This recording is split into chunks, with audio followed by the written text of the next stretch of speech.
I'm going to lift my shirt up, take my pants down, and shake it all around. This isn't North Dakota. This is New York. This is Don, Hahn, and Rosenberg. The best threesome I've ever heard. On ESPN New York and streaming live on YouTube.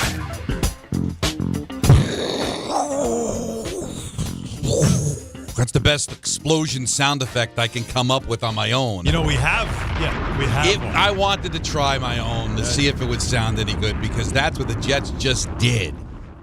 They're blowing it up, and you know what? If you're a Jet fan, you got to be loving this. You got to be loving this. Because this is the first time, for me anyway, where I feel like they might have gotten it right with Mougey. We'll see it with Aaron Glenn. That's going to take time. But this is what bad football teams do. When they have so many missing pieces, they take the things that they have and they try to trade it for something better. We all like Sauce Gardner. He does a great Buffalo Wild Wings commercial. Oh, it's genius. He was, at the 20th anniversary. We appreciated it. We did.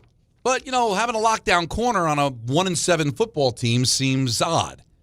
It's like putting a Rolls Royce logo on your Volkswagen. It's a waste. It's nice, but it doesn't fit. And they got let's be honest, they got a great haul for him. But that's the point, is that this is a team that does not have a quarterback. This is a team that doesn't have any kind of a future. They couldn't win with all these talented players when they had them. All we talked about, this defense, look at the talent on this defense. They're going to be good. The same Jet fans that were talking before the season started. We got a great defense. Aaron Glenn's coming here. We might win 7-8 games. Didn't do anything with this talent, Allen. Nothing. And now you can spin it into first-round picks. Now, we'll see if those picks amount to anything, but look what they have right now, 2026. 2 first-round picks, 2 second-round picks. By the way, they didn't have a second-round pick this year. Or next year, excuse me.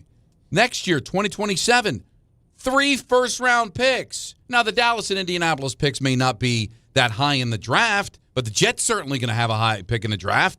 Boy, that looks like something you might be able to package for a quarterback, whether it's a veteran or to move up. You're giving yourself options, and you're also giving yourself cap space. So, Alan, if I'm going to lose productively and make sure that you've got room to add all these pieces.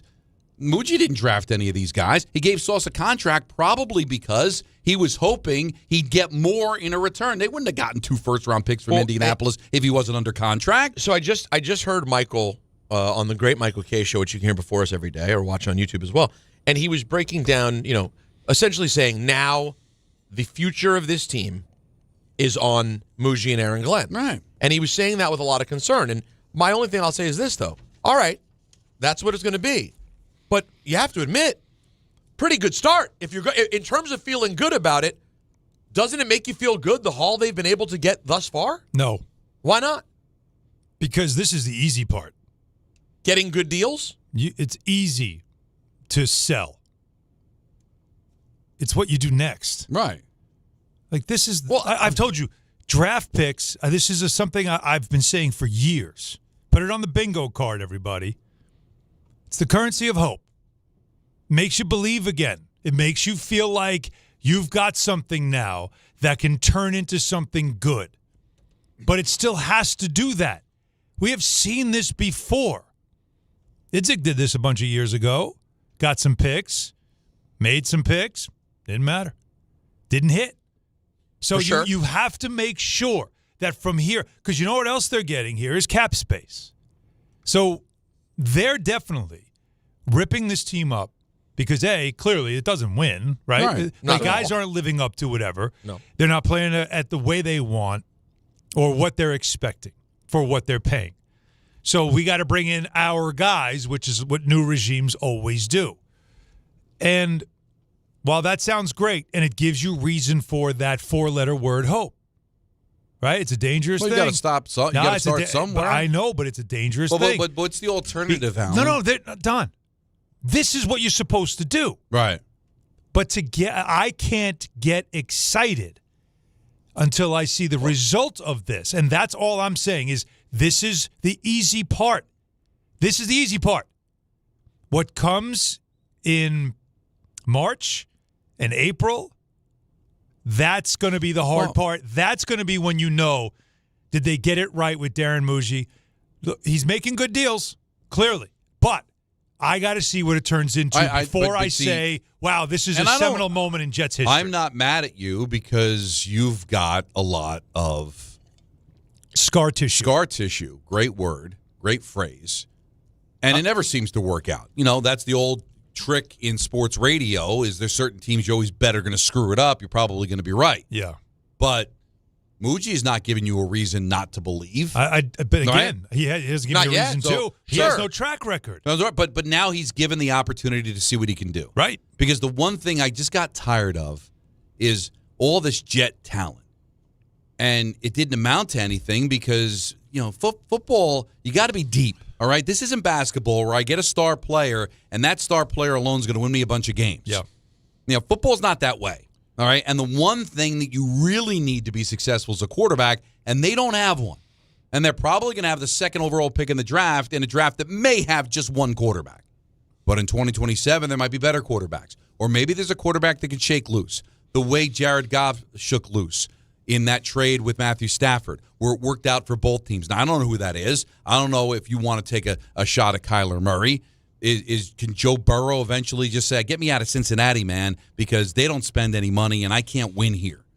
You know, you want to put yourself in at least the position that if somebody shakes loose, you've got the cap space and you've got the capital to go out and get that player. Whether it's a draft pick or whether it's a veteran, you got to put yourself in that position. Michael Kay used to always say, draft picks and cap space are air. But you need air to breathe, okay? Now, if Mougey screws it up, he screws it up. And he might. He wouldn't be the first general manager to screw it up with the Jets. But you have no choice. Hanging on to these players, hoping that they'll eventually come together, to me, that's a dead end. This, at least, I think, has a chance to really go somewhere. Yeah. Look, again, the concern is letting good players go out the door. That's the concern because, boy, if you're not already in the tank, I mean, this is how you go straight into the tank now for the rest of the season. You're telling the locker room we're done. Yeah, you are. Right? We're taking away talented pieces. You're not replacing them with better ones. So how bad it looks right now, it's going to be worse. So that's what you're going to deal with now the rest of the season. But we already knew that this season was a fait accompli. I look at this as this is the obvious thing to do, and it's the right thing to do. Okay. Getting 2 firsts for Sauce is phenomenal. That's a great deal. Ballard doesn't give up first to begin with, and in Indianapolis, their fans are a little concerned that it was an overpay. They should be. For a corner. I mean, they pay attention. They watch really football. Concerned. Yeah, this is an overpay. I'll believe they're dancing with the Bills and the Chiefs when I see it. And I'll throw the Ravens in there too. Yep. We know how you feel. And I'm not going to get crazy about the 6 turnovers in their game against Pittsburgh. Okay, I think Indianapolis is a good team, but why do I feel like they just gave up 2 first-round picks to just solidify being a one and done wild card team? You know, in the future. You know what I mean? I will say, it jumped out at me as a very weird haul for a guy who everybody thinks is good, but all football people / local people who watch know he has not lived up to the back of the card. He's been good. Listen, he has not been the superstar he's supposed to be. The head coach played the position. Exactly. You think he didn't look and go, yeah that ain't it. And when we look back, if you remember, one thing he would know is a corner. And he would see a special corner and go, he's special. We need him. Because everybody, you can say what you want about what's the use of having a great corner on a bad team. No, everybody needs a good corner. Everybody. So, and you had one locked up and he was young. But if the head coach, and that's the position he plays, looked at it and said, that ain't it. Yeah, that tells you a lot. It's not enough. It's certainly not enough for him to be the piece that we keep here to build around. Right. Yeah, he's good enough. Go to Indy. Yeah. And we wondered, at least I did during the summer, when I said, why give it to Sauce? You could have waited another year just to see, because he seemed like he was heading away from being that shutdown corner over the last couple of seasons, but now you know why. The idea was, hey, if we start winning, then he's somebody we're going to have. If not, then we get to trade a contract. Because they're not getting 2 first-round picks from Indy if he doesn't have a contract. Correct. Right. He's got a contract. That made him easier to move. Yeah. Williams had 2 more years left in his contract. I think stuff. right now, the way Mougey's looking at it is, I've got all this talent. what talent do I have can get me first-round picks? And they're gone. I think that's what he's looking at. I didn't draft any of these guys.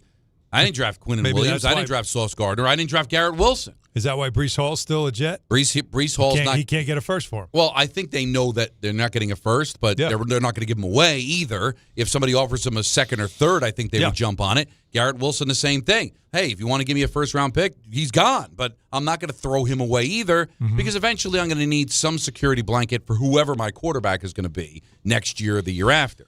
But these defense, that was nothing more sickening. Peter, you remember going back the years with the K Show. I remember. This is going to be the 85 Bears. Look at this defense. It never materialized. It never did because you didn't have the coaching. You didn't have all the pieces in place.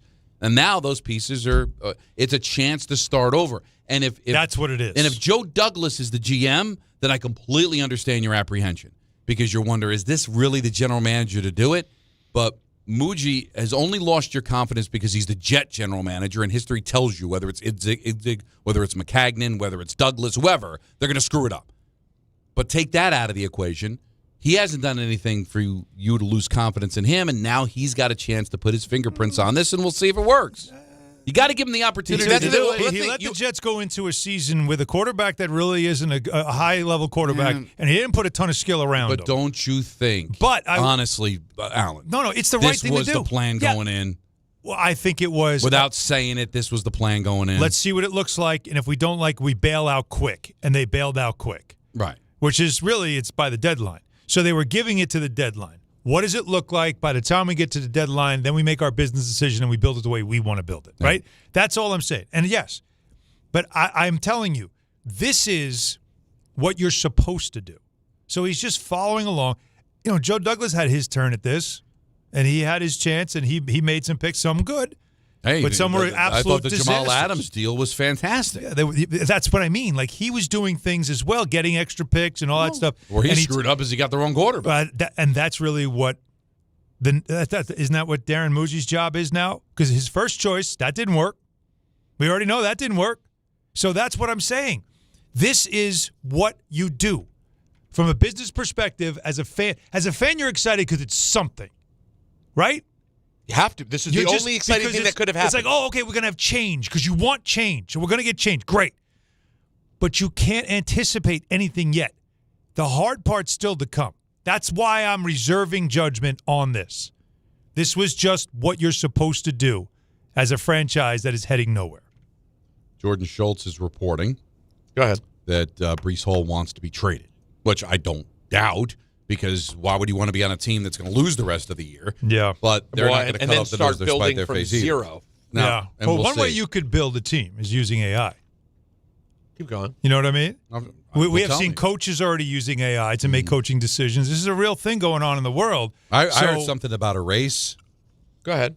I'm just saying that every aspect of your business, from the most mundane to the most complex, will operate orders of magnitude better and faster when you add artificial intelligence. AI is literally a race, Donnie, to the top. Oh, the race. Yeah. Yeah. Companies that engage AI first will win. Will that be the Jets, or be you, or your competitors? Thrive Managed AI is your advantage over all your competitors. Founded by tech powerhouses, Thrive partners with you on smart and secure AI strategy for your business. Then they deploy and manage it for you. Imagine AI solutions working across every part of your business, automating support, powering chatbots, analyzing competitors, even managing billing, collections, and orders. That's just a taste of what Thrive Managed AI can help you achieve. It makes your talented team even better by letting them focus on what they do best. The race to the top will be won by those who engage Thrive Managed AI first. That needs to be you. Go to thrivenextgen.com/ESPN and get started with a complimentary strategy consultation. That's thrivenextgen.com/ESPN, thrivenextgen.com/ESPN. All right, let's give you the lay of the land because this all literally came down over the last hour and a half or so. So it's a big, big Jet day. Rich Cimini is going to be joining us at the bottom of the hour. Find out, are they done? The trade deadline is not over yet, so there's still a chance that other things can be done here. And what he's hearing on the whys and what have yous with all these deals. If you want to get a fan perspective, who better than Mike Greenberg? He's going to join us coming up at 4 o'clock. We know him as I know Greeny. he's excited about everything that's going on. And then at 5 o'clock, we're going to talk to Bart Scott. Bart was not on today when a lot of this broke with Chris Carlin because he was at Nick Mangold's funeral. So I know he's itching to talk about all the deals that came down here, and he is very opinionated about what they might do with the quarterback I position. can tell you from the text he sent me, Donnie, he's got some, hot takes. Right. Like oven mitts. So that's what we have coming up here. Cimini at 3:30, Mike Greenberg at 4, Bart Scott at 5. We've got Talk About It Tuesday at 4:30. We've got ENN at 6. We're taking you up until 6:30.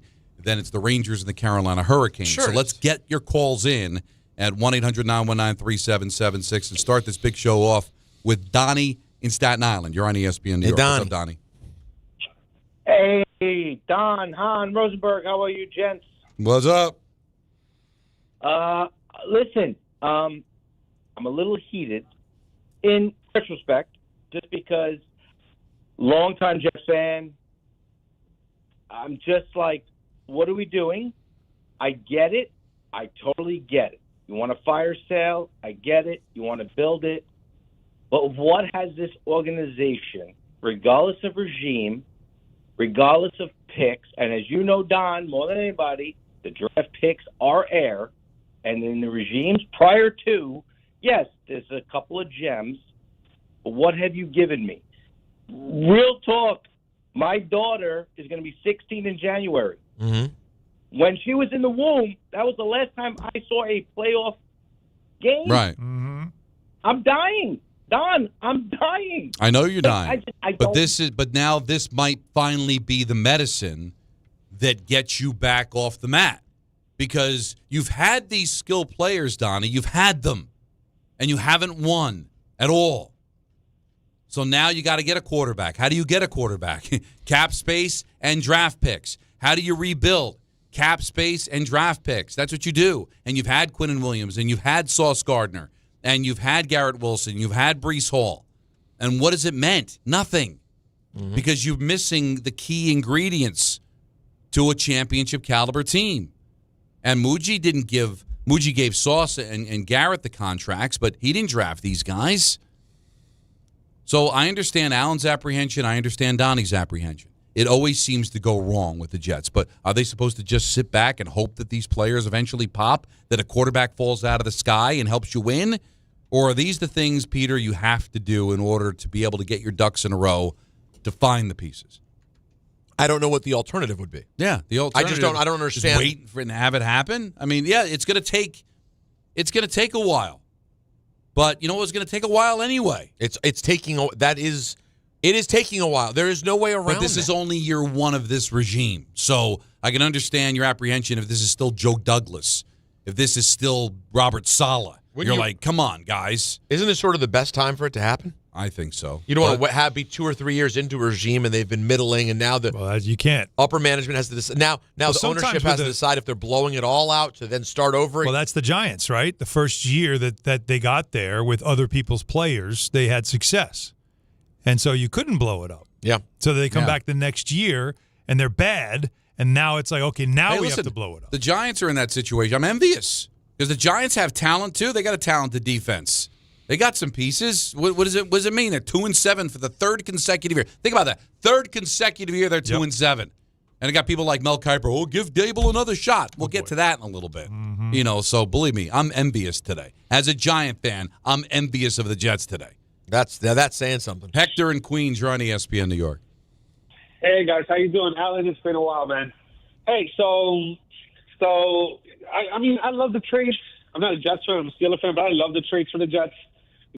Sauce just could not tackle. You know what I'm saying? He was very good down. He was a good coverage linebacker. Also, I would not take a quarterback with my top pick. I would definitely take Caleb Downs. He's the next. To me, he's the next Troy, or he's the next Reed. Like he's that good. Anyways, that's all I really wanted to say, and we'll see what happens. Well, Thank you guys. See. You're in the dance now. You're in the conversation now because you've got the capital to be involved in those conversations. The one problem is you're the Jets. You're going to pay a premium to get anybody to want to come here. Keep that in mind. So it's like I guess there's a lot of work to be done. Part of that is is the organization run well? And I think we know that answer. Yeah, but today is a step in the right direction because I think a lot of people in the know are going to praise what the Jets did today. And that doesn't happen too often. Well, let's see. They have Jermaine Johnson they're trying to get a second for him. Breece Hall, they want a third for him.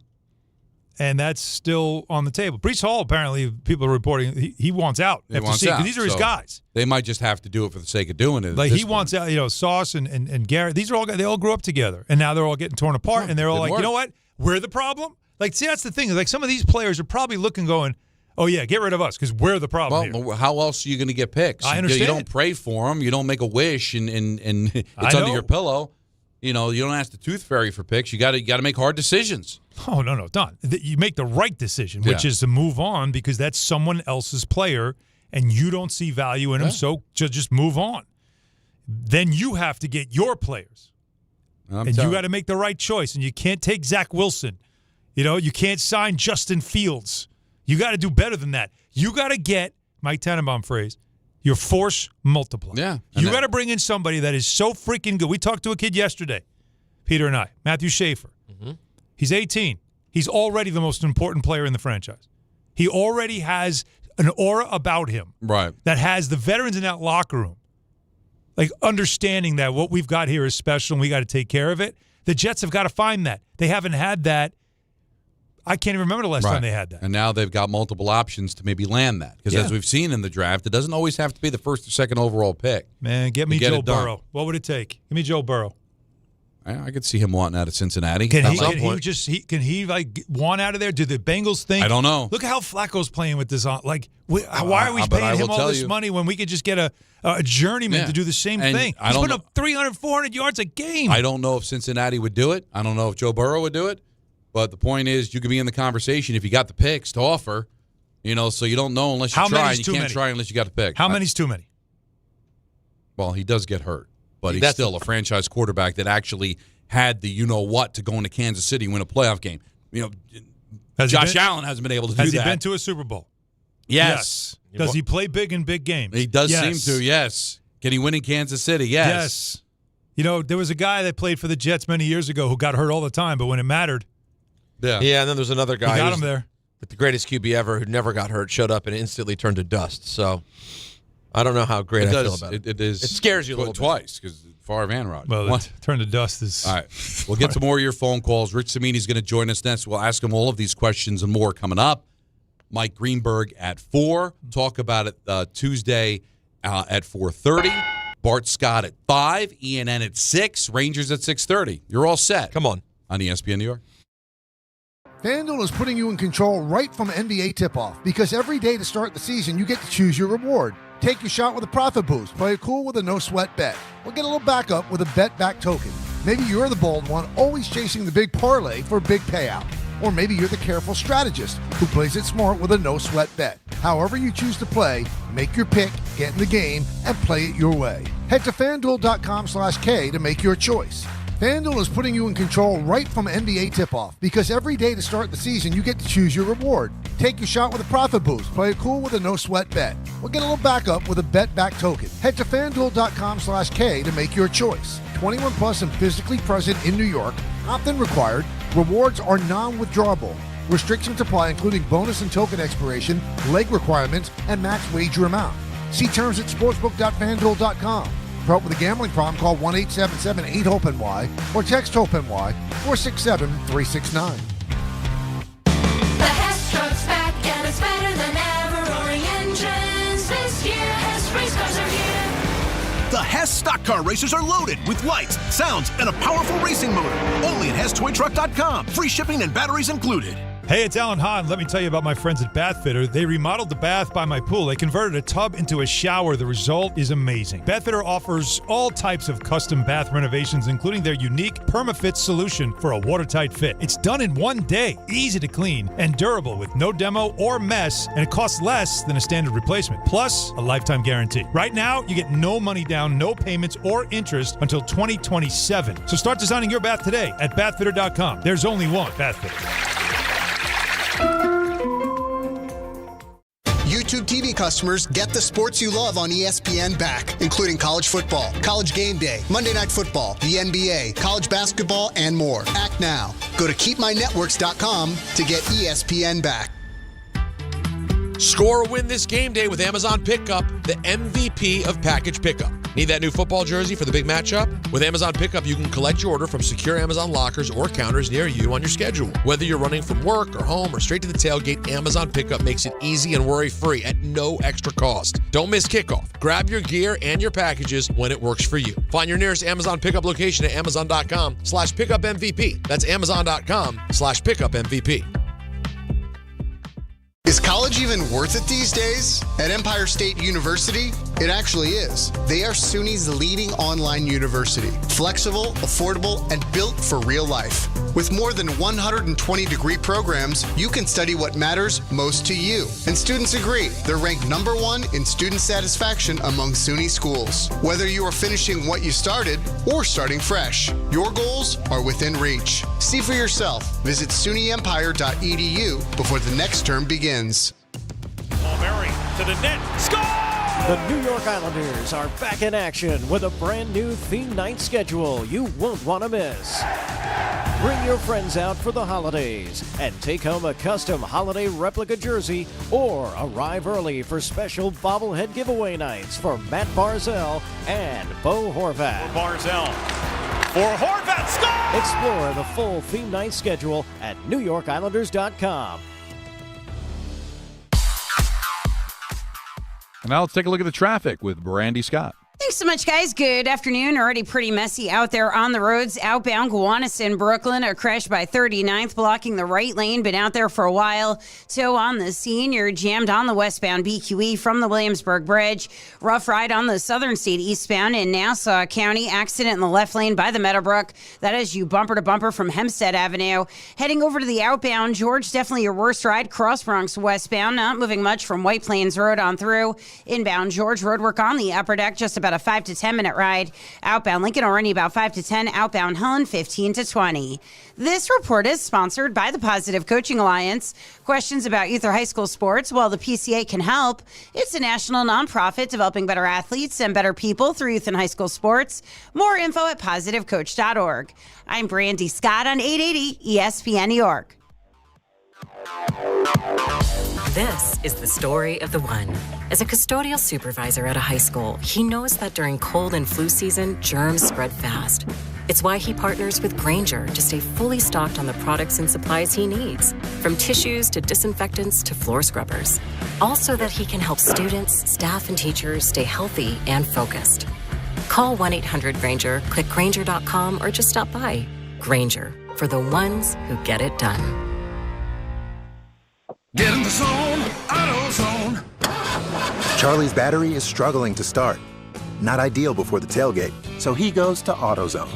Welcome to AutoZone, where a friendly AutoZoner tests his battery for free. Looks like he needs a new one, so he gets a Duralast battery. have fun and stay warm. And he makes it to the tailgate early enough to get his favorite spot. Free battery testing and charging. No hassles, just help. Get in the zone, AutoZone. Restrictions apply.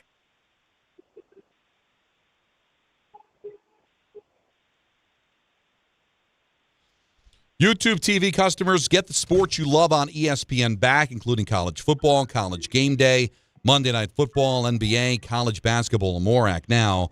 Go to keepmynetworks.com to get ESPN back. Of course, Quinnen Williams goes to Dallas. Sauce Gardner goes to Indianapolis for a couple of first-round picks, and it kind of sorted it all for us is the guy that covers the team for us, and that's the great Cimini. Thanks for joining us here on Hahn and Rosenberg. How are you, man? a little frazzled today. It's sure. Been, one for the ages. Now, was this why they gave Sauce Gardner a contract, with the thought that if things did go awry, they'd be able to move him and get more for him if he were not under contract?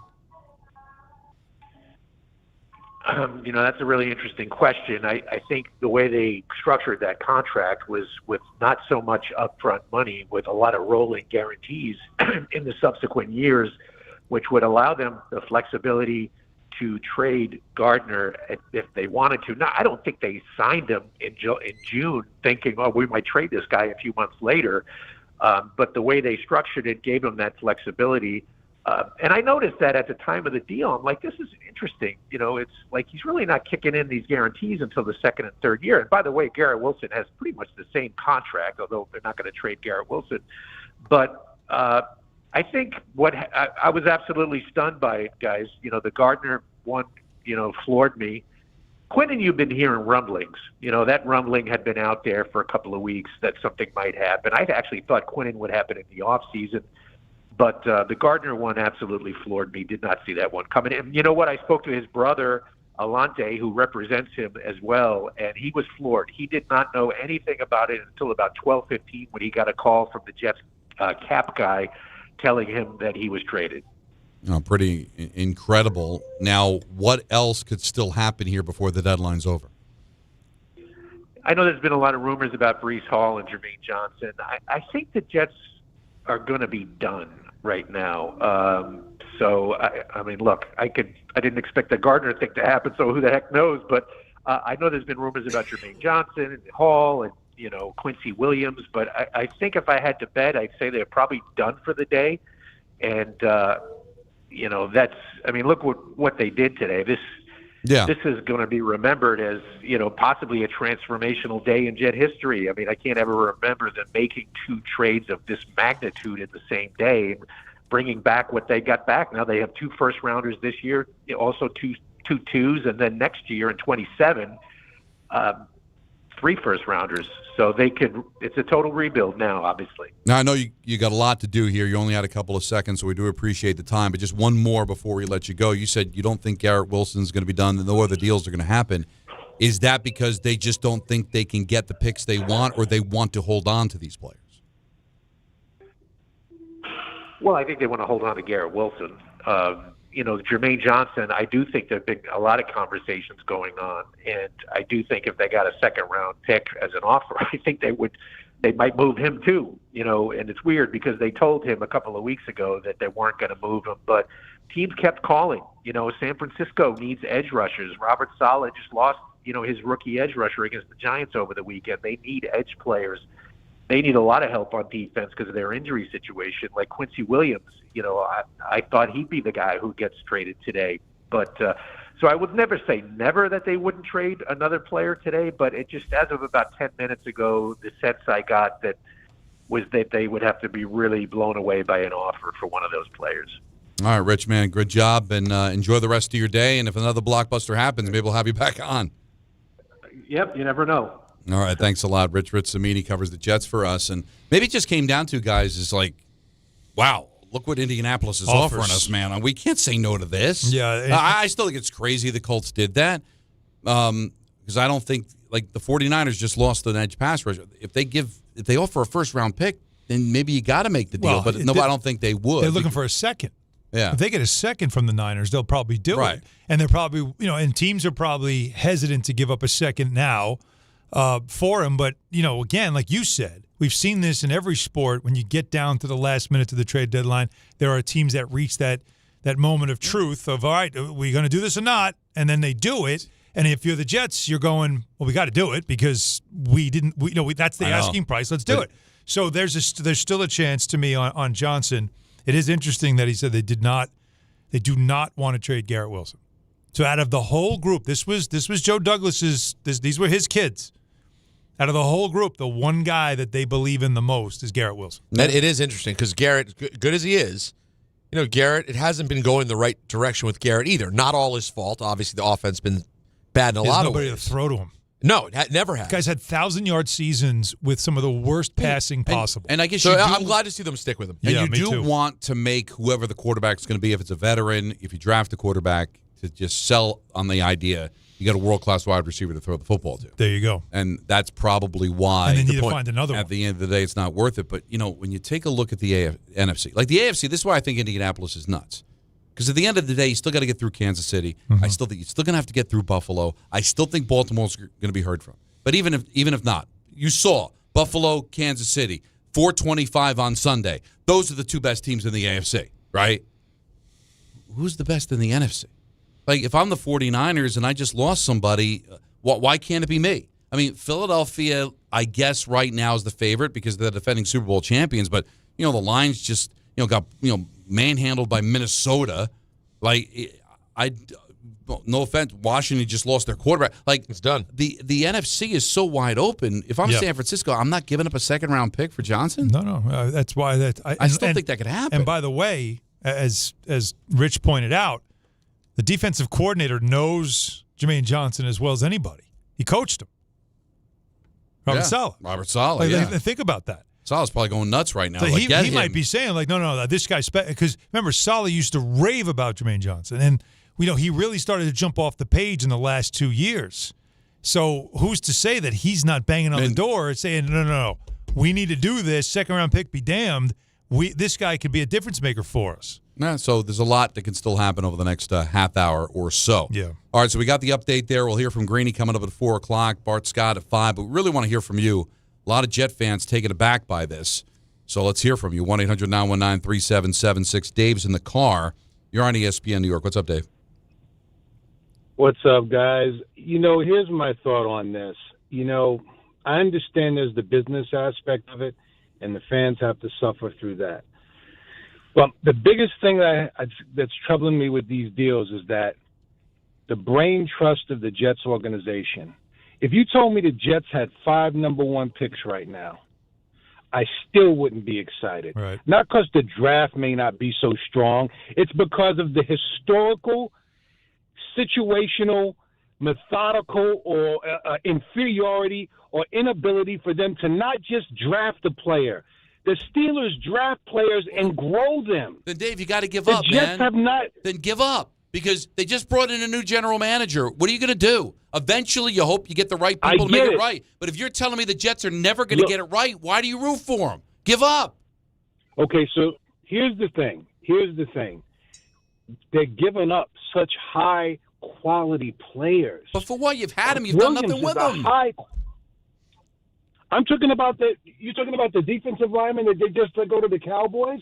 Isn't a high-quality player who doesn't bring his lunchbox to work every day? That guy's a headhunter out there. I understand that, but you've had him for how long, and you've done nothing? You've had Sauce for how long? You've done nothing. All I keep hearing about, Dave, is this defense is going to rival the 85 Bears. Never happened. And it never happened. So at what point do you just say it's not going to happen? At best, it rivaled a nice defense. That's what it was. Nice defense. At its best, they didn't win games. No, at its best, no, not enough to win games. Not an iconic defense that can win you games, like because you're giving up 3 points a week. A good defense. Well, but let me ask. After Rodgers got hurt, they were an elite defense. The year before, they were. But they never spent a season as a Ravens or a Bears. Well, no, never happened because their offense was so god awful. But they were an elite defense the year before when they had terrible quarterback play. Rodgers comes in, he gets hurt. They were good early in that season, and then injuries and everything else fell apart. Last year at the start of the season, they were not terrible. They fired Saleh, and then all hell broke. And that was a mess. And they haven't been the same since. But if you are going to get first-round picks, you don't get first-round picks trading average players. Of course not. Done players, injured players. You got to give up quality players. Yes. But you've had these quality players. And by the way, Williams is only going to be under contract for 2 more years. Are you winning in the next 2 years? Well, Quinnen was going to be looking for an extension, and they weren't going to give it to him. Right. And Sauce, they were going to be giving him more money down the road for what? Yep. No, they were never going to get 2 firsts for him ever. So that was an easy sell. Now Garrett maybe can be somebody when they turn the corner that will be helpful. You hope. And so that's why they hold on to him. But guys, you got to give to get. And these are decisions that had to happen. You've had these players. I turned it on the Giants side. All right, they've had Burns. They've had Thibodeau. What does it all mean? All right, Carter just got here, so you wait on that. But they can't stop. They can't stop a nosebleed. The 49ers had 2 touchdown drives, threw the ball once. They just drove it right down their throat, punked them. But there's talent there. But what good's the talent if you don't win with the talent? I understand you're taking a risk. We don't know what these picks are going to be. But to the caller's point, but the Jets always screwed up. Then give up, man. Take a knee. If they're never going to get it right, then quit. Then you're being a moron, right? Why you continue to invest in the team? At some point, they might bring in somebody. Maybe Mougey's the guy. Maybe. You got to find out. And the only way to find out is to have the picks to screw them up in the first place. Let's go to Vinny on Staten Island. You're on ESPN. Vinny? Thank God they got this defense was never even close to elite. They had a break. How are you watching the games? Quinnen Williams hasn't done nothing in 2 years. Sauce is always hurt and always getting beat. They had to get rid of these guys, and what they got for these guys is remarkable. That they got 3 first-round picks and a second-round pick. Quinnen Williams is a statue. He gets manhandled. Sauce gets beat constantly. Okay. Now, what you got to hope if you're a Jet fan is they go 1-16 so they can get rid of Aaron Glenn, because it's never going to work unless you get a real head coach. That's the bottom line with the whole thing. Vinny, real quick. Vinny, real quick. I was watching games. I told you I checked out this year. They were number 4, number 3, and number 3 in defensive yards in the previous 3 seasons. What does that all mean? Teams are going right through them. Teams are going. You watching the games? No. Teams are blowing right through them. Are you going to ask me that again? Are you watching the? You asked me that once before. I told you this year, no. And I don't want to hear. I don't you want to are hear right. numbers. I don't want to hear numbers. Well, I'm sorry. You don't want to hear facts. They were good. They were a good defense. The leadership screwed the whole thing up at the very top. Firing the coach. They had terrible quarterback play, so they were giving up points. They were out there for way more times than they needed to be because their offense could never get past a third down. And so they were on the field constantly. You're right about Quinnen Williams in the last year. He looks like he mentally checked out. He's like done with this place. You could see it on his face. But he ate his way out of the buffet. Okay. All right. Well, you just, I mean, listen, you now just want to. The thing is that you want to argue the quality. We were all on the same page. It was the right thing to do. Nobody's saying it's not the right thing to do. Nobody's saying that. But don't tell me that there wasn't a moment a couple of years ago where that defense was playing at a high level with Robert Saleh. But they were playing at a high level. The problem was the quarterback play was so god-awful. They were constantly on the field that by the fourth quarter, they were all gassed. They were exhausted. And that regime screwed it up. Yes, and that they got a regime bad is now quarterback. gone. And now the new regime comes in and says, you know what? Now it's my turn. I like this notion that Quinnen Williams was garbage. That Sauce Gardner was garbage. No. They didn't get rid of garbage players. And they wouldn't have moved on from guys that they aren't going to continue to pay, that they needed to get assets for them. They were worth more in the market than they were on the roster. You wanted cap space. You wanted draft picks. Hey. Why? So you could rebuild the team in your own image. When we were talking about it earlier, when Gary Myers had Jerry Jones on, the owner of the Dallas Cowboys, he said that when they were shopping Parsons, they talked to the Jets. They wanted Williams. So teams wanted him. Yeah. So I'm sorry, he was all-pro and 3-time Pro Right. Bowl. He's not trash. But both could be true, all right? That he's a good player, but you had to move. Yes. So no, again, he's worth don't have to more dance to on you. his grave. He's worth more to you in the market. Right. Sauce, when somebody's coming with 2 firsts, no. Yeah, no. 2 firsts. You got to do it. My God, 2 firsts? You got to do it. Who are you not trading for 2 firsts? Let's not pretend That's a great point. like these players were trash. But whatever. They're now somebody else's treasure. And by the way, and they will be probably. The proof will be in the pudding next year. I guarantee. I could see Sauce Gardner being quite good. That's what I'm saying is, what does this? This is great now. You're tearing it up. This is what you're supposed to do. What do you do with this now? This is the currency of hope. Yeah, the draft picks in the cap space. It's hope. It's nothing more than that right now until you do something with it. Well, they've created the opportunity. 1-800-919-3776. More calls to get to. Mike Greenberg coming up at 4. Bart Scott at 5. Don Hahn and Rosenberg till 6:30. Then it's Rangers hockey on ESPN New York. Hey, bro. Weirdest thing is happening at the game. This guy sitting next to me says, "You're our good luck charm. Every time I crack a Bud Light, we score a touchdown. Now his entire family wants to buy me Bud Lights. I think I'm some kind of a football prophet. Talk soon. The team needs me." Anything for Bud Light, the official beer sponsor of the NFL. Stock up today. Enjoy responsibly. Copyright 2025 Anheuser-Busch Bud Light Beer, St. Louis, Missouri. Looking for the best internet deal? It's just a fast phone call away. Only Optimum Fiber Internet delivers the fastest and most reliable fiber internet starting at just $25 a month. That's right. Lightning fast fiber internet at a price that won't slow you down. Call 888-4OPTIMUM today to lock in your offer in just a few minutes and see how you can also get the Disney Plus Hulu bundle and an unlimited mobile line on us. Don't take slow for an answer. Call 888-4OPTIMUM or visit Optimum.com today. Terms apply. 1-877 Cards for Kids. KARS Cards for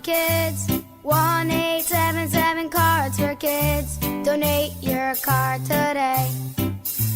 1877 Cars for Kids. KARS Cars for Kids. 1877 Cars for Kids. Donate your car today. Ready to get rid of that old car? Donate it to Cars for Kids. Call 1-877-CARS-FOR-KIDS to reach a friendly live agent. Donation's super easy, and your car can be picked up as soon as tomorrow. Call us now, 1-877-CARS-FOR-KIDS. That's Cars with a K to donate your car today. 1877 Cars for Kids. Donate your car today. Did you know you can donate real estate too? Go to carsforkids.org. That's carsforkids.org. There he goes to the 20, 10, 5. That's a Jet touchdown. That's a Jet touchdown. Jets fans, be there at MetLife Stadium to see the New York Jets take on the Cleveland Browns on Sunday, November 9th at 1 p.m., presented by Verizon. Don't miss your chance to experience the excitement of game day at MetLife Stadium and cheer on your Jets. Lock in your seats at nyjets.com/tickets and get ready to clear the runway. Harry Douglas here. Look, being a man doesn't mean skipping self-care. Manscaped makes it easy to feel confident, clean, and ready for anything. Whether you're at work, hitting the gym, traveling for business, or heading for a night out. The Lawnmower Trimmer gives you precision, the Beard Hedger keeps your look tight, and their grooming essentials smell incredible. Manscaped's tools are built to perform, helping you stay sharp, smooth, and feeling your best every single day. Because real confidence starts with a clean cut and the right gear. Get all the Manscaped products you need right now at your local Target. Some people just know you can save money on car insurance by checking Allstate first. Like you know to check Kirk Herbstreit's pregame analysis first, before talking to your brother-in-law. In this game, the key thing to watch will be the offensive line versus their front seven. If they can get pressure without blitzing, this could be a long night. Okay, Kirk. I know stuff. Ooh, checking first is smart. So check Allstate first and see what you could save. You're in good hands with Allstate. Potential savings vary, including based on how you buy, subject to terms, conditions, and availability. Allstate North American Insurance Company and affiliates, Northbrook, Illinois. Your fantasy roster is set. The Smack Talk is heating up, and this season, ESPN Bet is giving you more ways to ride with your squad. Introducing the ESPN Bet Fan Center, where you can instantly link and bet on your fantasy teams right in the ESPN Bet app. An enhanced sports betting experience only from ESPN Bet, the sports book for sports fans. Make the connection today with ESPN Bet Fan Center and the ESPN Fantasy app. ESPN Bet Sportsbook. Download the app today. Must be 21 plus. Gambling problem? Call 1-800-GAMBLER. Terms and conditions apply. See app for details. Now that I'm a dad, I can't stop thinking about what would happen to my kids if something happened to me, like losing the house or not affording college. Yeah, that used to keep me up at night too. It's why I finally got life insurance from Ethos. It's 100% online. No medical exams, just a few health questions. I got $2 million in coverage for around $2 a day. I never realized it was that simple. Get your free quote at ethos.com/game. That's ethos.com/game. Rates may vary. Build monthly. Sample rate 10-year term life policy for a 35-year-old healthy non-smoking male. From the regular season to the Super Bowl, ESPN New York is your destination for football. We've got crazy fans. If the Giants somehow beat the Cowboys, I'm going to take a dump on your head. You can feel good because you're a damn football team. Expert analysis. Marcus Spears joins us now. ESPN NFL analyst Damian Woody. Mel Kiper Jr. The Hall of Famer Steve Young. He's kind of our resident general manager, Louis Riddick. We got Mike Tannenbaum right now. And all your fantasy and wagering needs. This is ESPN New York. We are football. The Hess truck's back and it's better than ever. Roaring engines this year. Hess race cars are here. The Hess stock car racers are loaded with lights, sounds, and a powerful racing motor. Only at HessToyTruck.com. Free shipping and batteries included.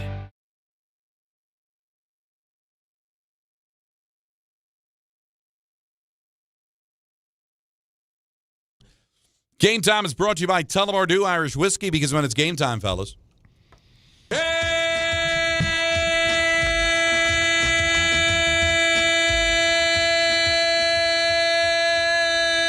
right. Yeah. It's time. I like when he holds it. I agree with Peter. It does sound like it's getting longer. It's weird. It's odd. The Rangers host the Hurricanes with coverage immediately following us right here on 880 at 6:30. The Islanders play the Bruins out on the island at 7. And coverage of Texas Duke men's basketball could be heard like you dream about on 1050 starting at 8.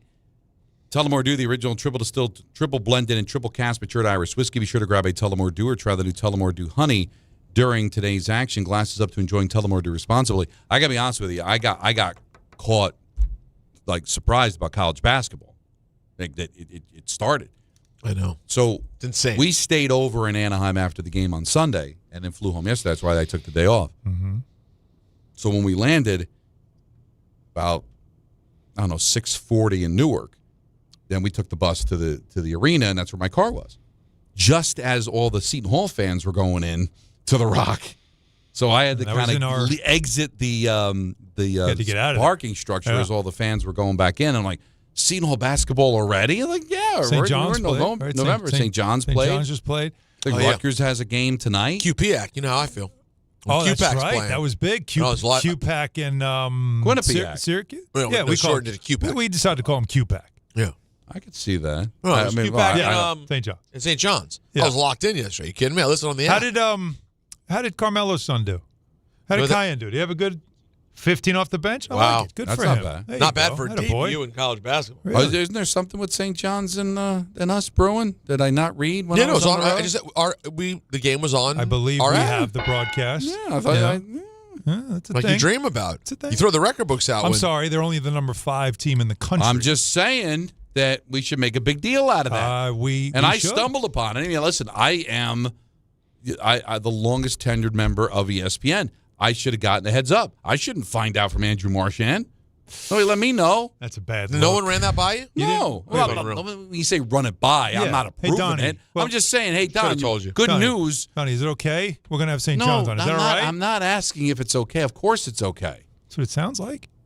Man, why Run not? it by me? Carlin's on the fan with Rutgers. We'll bring Brandon over here to ESPN. Why not? We We're love all BT. living. We're all living together. Love American style sports Dogs version. and cats living together. But Sister. no, I'm not saying I had to approve it, but you can't let me know. Shoot me a little heads up. I got to find out like everybody else. I think it was in our I'm group a little chat. insulted. I'm insulted a little bit. A little bit. A little bit. A little bit. A little bit. Little bit. All right, now to the task at hand. Don, do you That's watch one the of Jeff's. games? Do you What? watch the games? You know what? Do you watch the Are games? you watching? I watch what I can. Do you watch the games? You do the best you can this weekend. I love this. I love that. Do you watch the games? No.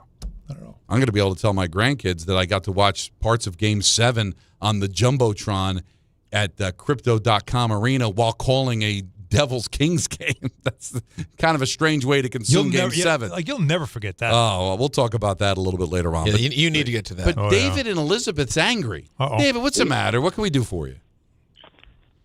You gentlemen, I'm going to need you as therapy. So check this out. Tomorrow's my birthday, right? And the Happy Jets gave birthday. me Fred- What are No, you, appreciate 28 it, years gentlemen. old? How old are you? I turn the big 3-9 tomorrow. Man. Yeah. So the Jets gave me a birthday present that just keeps revolving. Bad decisions. Now, look, I get it. I'm with you, Don. You're right. You have to move on from what we have to see if we have a better future. And I'm all for that. I'm just irate because it's like, man, Quinnen gone, Sauce gone, and it's like the team hasn't been playing well, and like we've been doing like losses for years. Like it's just so hurtful, bro. Like when does it end? It's like a revolving door. Well, you hope this is Like, it, man. Yeah, I hope so. And like I was just telling one of my Jet buddies, like, bro, it's a copycat league. Like, how hard is it to copy on the test? All I got to do is stand over you. Yo, I'll copy so good, I'll put his name on the test when they be like, hey, Mr. Osina, it says Darryl Smith up here.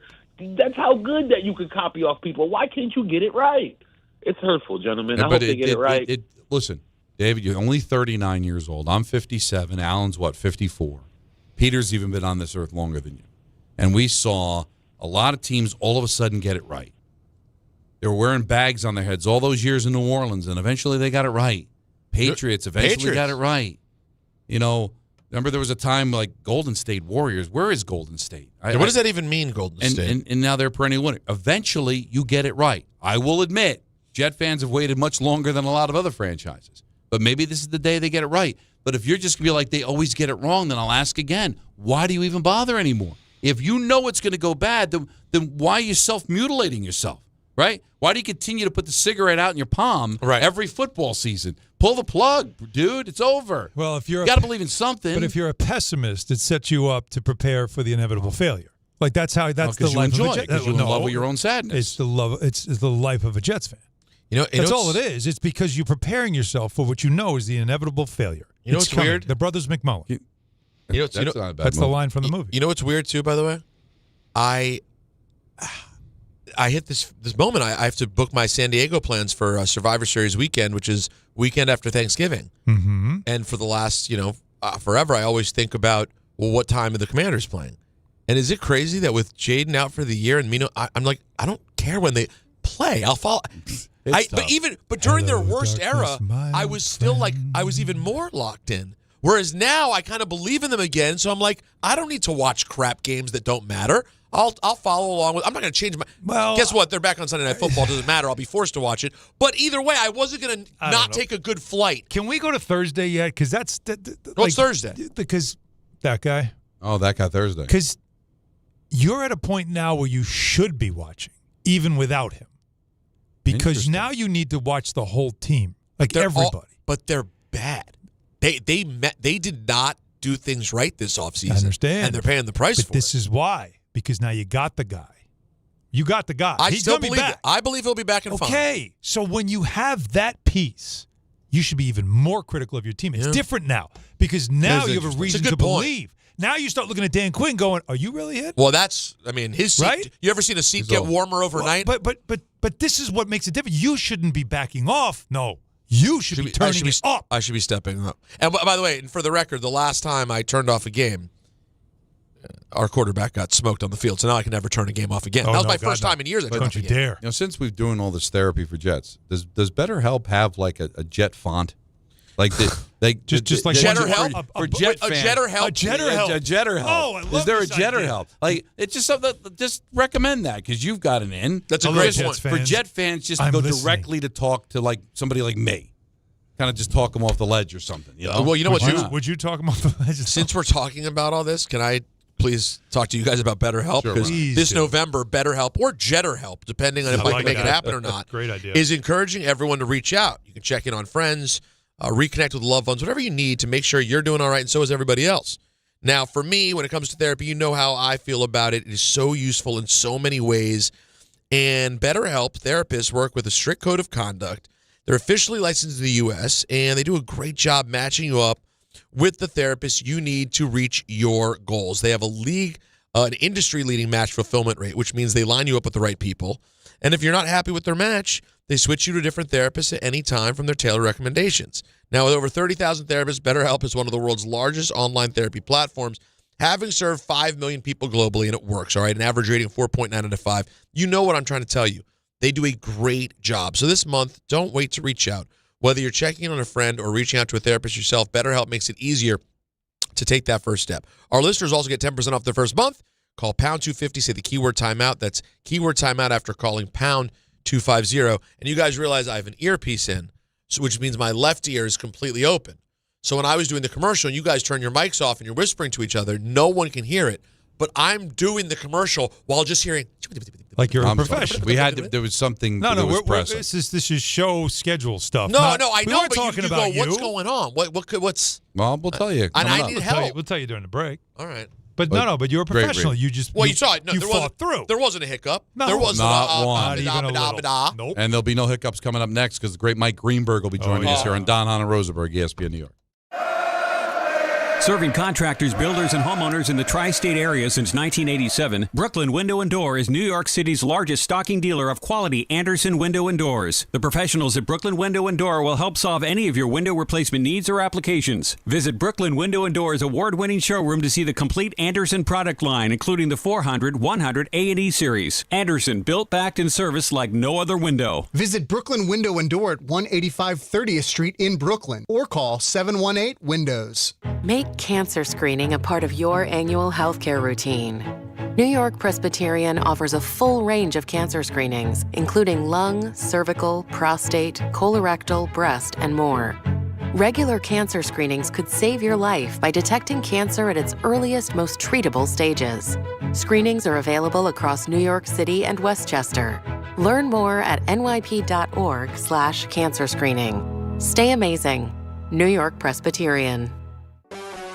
FanDuel is putting you in control right from NBA tip-off because every day to start the season, you get to choose your reward. Take your shot with Profit Boost, play it cool with a no-sweat bet, or get a little backup with a bet-back token. Now, I like a no-sweat bet. Take the risk, If you get it back, boom, you can bet the next day and try it again. You always get that opportunity with a no-sweat bet. That's how I do, but you can make your pick. Get in the game and play it your way. FanDuel is putting you in control right from NBA tip-off, because every day to start the season, you get to choose your reward. Take your shot with a profit boost, play it cool with a no-sweat bet, or get a little backup with a bet-back token. Head over to FanDuel.com/Peter to make your choice. 21 and over and physically present in New York, opt-in required. Rewards are non-withdrawable. Restrictions apply, including bonus and token expiration. Leg requirements and max wager amounts. See terms at sportsbook.fanduel.com for help with the gambling problem. Call 877-8-HOPE-NY or text HOPE-NY 467-369.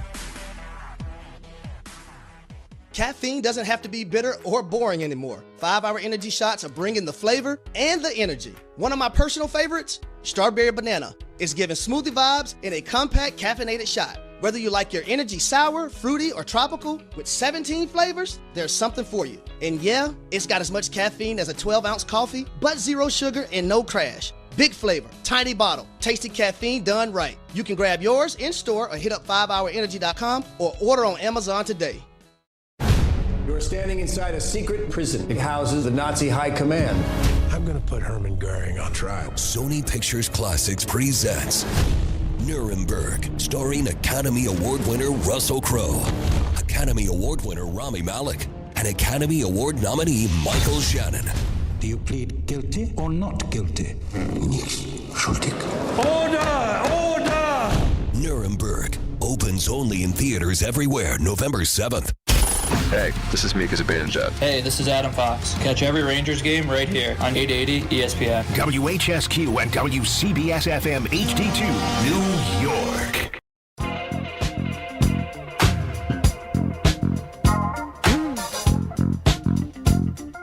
.402 in the big city, Don, Hahn, and Rosenberg. Big Jet Day. And if you're going to have a big Jet Day, have one of their biggest fans and one of our favorite people, Mike Greenberg, is going to join us here on Don, Hahn, and Rosenberg. How are you, man? I've been kind of running around and busy today. Did I miss anything? Anything going on? Well, I mean, just not that you'd care about. Humongous deals. What Rich Cimini called potentially a transformational day in Jets history. End quote. Would you agree with that, Greeny? Of course it is. And I have extraordinarily mixed feelings. Now, I have been, like everyone else, just frantically refreshing my Twitter app for the last few minutes. They did not trade Brees or Jermaine, right? No, and Rich said he didn't think they were going anywhere. Yeah, so finish that thought, Alan.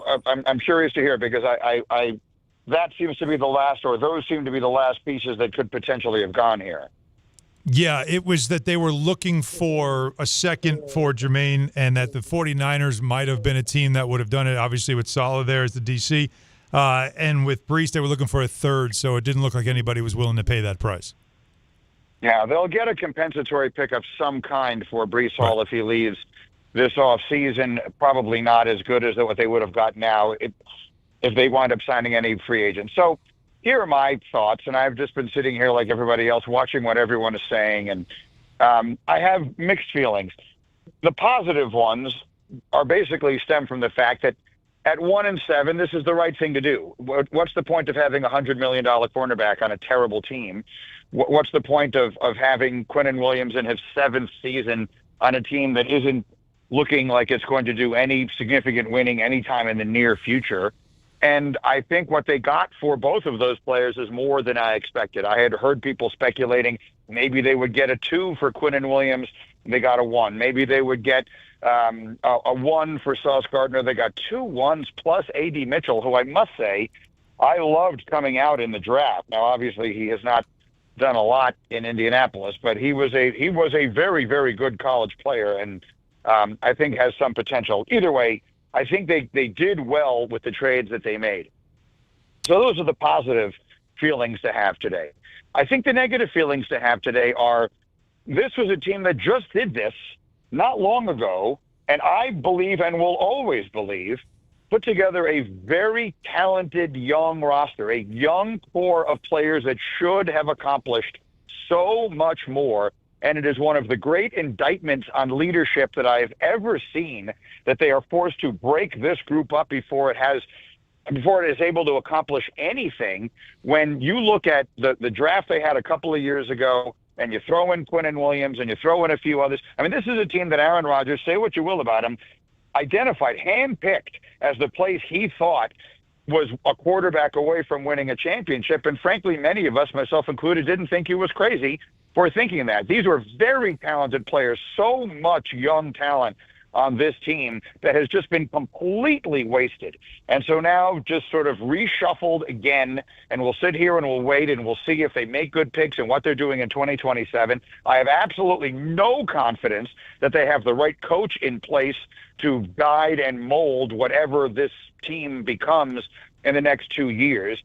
So those are the negative feelings that I have. I have a feeling, like most fans probably, of enormous frustration that, just to sort of finish this thought, and I think I said this to you guys when I was in studio a few weeks ago, the Jets aren't the worst team in the NFL. They just play like it, or at least they weren't as of this morning. They had too many good players to be as bad as they've been, and that is an overwhelming indictment on their leadership. Well, listen, I think you have respect for me, so maybe this will make you feel better. As a Giant fan, I'm envious of you right now because you've got a new regime. You're right. You might not have the coach. We're going to find out. But if this was being done by Joe Douglas, I could understand your apprehension because a lot of negative had happened. It's the old regime wasting the talent, then trying to replace it. This is what new regimes do. And you're not getting these picks unless you give up talented players. But they were talented players that weren't doing anything for you. And the reason I'm envious of you, Mike, is because I look at the Giants and I see talent there, but I see the same regime, which they're actually contemplating bringing back and maybe extending during the offseason to what? To double down to just start 7-2 again for the next 2 years in a row? Like, so you're given a fresh start with a fresh general manager. I understand there's apprehension because the Jets never seem to get it right. But eventually it's decisions like this, Mike, where organizations finally do turn it around. And maybe this is day one of what's going to be the beginning of a new era of Jets football. That's 100% right. You just have to hope. That's all we have is hope. As Jet fans, we have nothing to do but hope. But it's not blind hope. hope, Finally, the time. It would be blind hope if it was Joe Douglas doing this. I don't think it's completely blind hope here. Here's what I think the Giants have that the Jets don't have. The Giants have two things the Jets don't have. The overwhelming one is Jackson Dart. I would trade every pick the Jets got today for Jackson Dart. Wow. So that's, some facsimile thereof. You know what I mean? I would much rather have Jackson Dart than have traded for all of these draft picks. So that's first. Second, the Giants have the unknown. I will be surprised if Brian Daboll is their coach next year. Now, you follow it minute to minute more closely than I do, Don. I believe they will have a new coach next year. And I would rather have uncertainty at coach. I would rather be waiting to find out who my next coach is going to be than have the coach right now I think the Jets have. I have gotten nothing but a terrible feeling since this season began watching Aaron Glenn coach. And that makes me sad to say that, because I am inclined to root for him, not only because he's the coach of the Jets, but because he played for the Jets and was a terrific player for the Jets. And from everyone I know who knows him, everybody loves him. But I've been, to put it mildly, underwhelmed with what I've seen. So I think the Giants have the quarterback in place who looks like he has a chance, I think, to be really good. And I think there is the possibility that they go out and they get themselves the next great coach or some great coach or some new coach. So right now, if you ask me, would I trade places with the Giant fan? The answer is yes, I would. I would rather be the Giants right now in their future situation. But in order to get to where the Giants are, and you need that quarterback, you're going to need picks. You're going to need ways in order to be able to get that, whether it's a veteran or whether it's getting the picks to move up to get them in the draft. That's what you need to do to get there. That's correct. And so they did that today. Yes, I have no quarrel with what they did today. Being where we were when we woke up this morning, this was exactly the right day for the Jets to have. And to that point, I host this First Draft podcast with Mel and Field every week. So I'm as acutely up to date on the quarterbacks who may and may not be in this draft class as you can possibly be. The three names that I think you're going to be hearing a lot are going to be Dante Moore, Fernando Mendoza, and Ty Simpson. And in Mel Kiper's opinion right now, Mendoza has no more college eligibility left. Simpson and Moore do. Mel thinks both of them should go back to school. Neither one of them will have had, I think Moore will have had 17 or 18 starts by the end of this season. Simpson is just a one-year starter. That's generally a sign of disaster. You need more starts than that. So it comes down to Mendoza. He may be the only real blue chip, whatever the word I'm looking for is, legitimate number one pick in this draft. And I think there's a real chance the Titans are the worst team in the league and wind up with that number one pick. They have their quarterback, I assume, of the future in Cam Ward. So they'll probably be willing to trade that. So, yes, what the Jets got today, hopefully, is the ammunition to move up from number 3 or 4, wherever it is we wind up picking, package that together with one of these picks and move up to number 1. And you take Mendoza or whichever quarterback you identify, and you hope. If you told me right now, and I would love to be wrong, but if you told me right now I could either have whoever that person is or Jackson Dart, I would take Jackson Dart. Wow, you are that high on Jackson Dart, huh? Are you not? I think he looks, I think he's terrific. I think under extremely adverse circumstances, he has performed extremely well. His best receiver got knocked out immediately. His running mate and buddy is out now. It's a team that has a lot of holes, obviously, and I think he's got spunk and he's got spirit and he's got all kinds of talent. I think he is exactly what successful quarterbacks in the 2020s are, with his size and his athleticism. I am very high on Jackson Dart. I guess I'm one notch behind you. I think he seems very good. I think it's going to be a tough year here because the Giants now have kind of found their place being whatever. And I think it's going to be a bit of a slog over the last couple of months of his rookie year. But I do think he seems to be on paper, and what we can see from him, fantastic. Also, Greeny, I wouldn't give up on the Jets being absolutely the worst team in the league and getting that number one pick overall. So let me ask you, if it was any of the three guys that you just mentioned, even if Mendoza's the most likely, do you view any of them as a potentially franchise-changing quarterback that you would absolutely be psyched if the Jets were able to get? Yes, Dante Moore, but you can't play him immediately. You cannot do the thing that these teams, including the Jets, always do. They drafted Sam Darnold, and they had veterans in the building, including Teddy Bridgewater, and they chose to start the kid week 1, and that was an enormous mistake. And they did the same thing with Zach Wilson, only worse. They had absolutely no one there to guide or mentor him at all. So that was a disaster. So, yes, do the thing. If you're going to be patient, if we've just traded for, we have 3 first-round picks in 2027. So if you're going to do that thing, if Dante Moore comes out, take him and get a veteran. I don't care what veteran it is. Get whatever the next iteration of Andy Dalton is and commit to playing that guy. Commit to that guy being your quarterback no matter how bad it gets and no matter how much the fans boo and no matter how much people chant, we want more or whatever it is.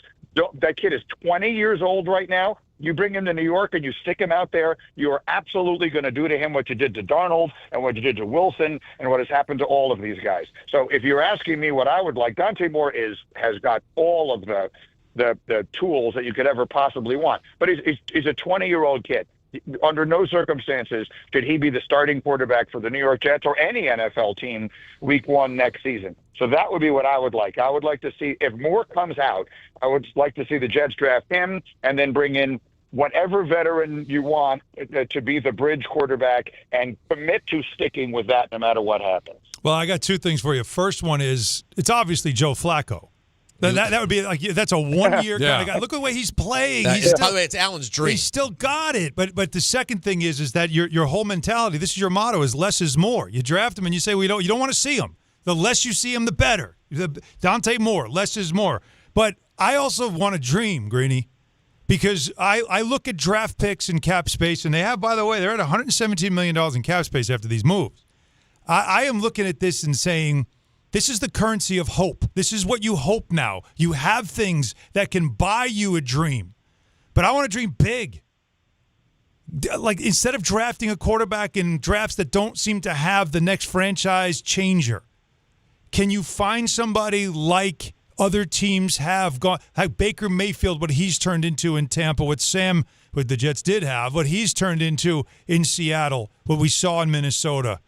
I won't say Daniel Jones yet, but we're seeing it around the league. Is there someone? What did Detroit do they traded Stafford, but they got back Jared Goff, they wanted to jettison him from L.A., and they said, no, there's still value there. There's still a player who can play there. Is there a name? Now, I got a name that I'm dreaming about that I think is a long shot, but it's a dream. And do you have anybody in mind that if you could go shopping with all that money and a team may think about moving on from somebody because for them, it's the timeline's not right anymore, or that quarterback may want out of there. You got anybody in mind if you want to dream? I'm trying to, in my head, figure out who you're thinking of. Are you thinking of Joe Burrow? I am. Okay, yeah. I mean, here's the concern you have with Burrow. Yes, would I do that in the blink of an eye? Right. I mean, that would be a miracle. You have all the assets to do it. Yeah, perhaps.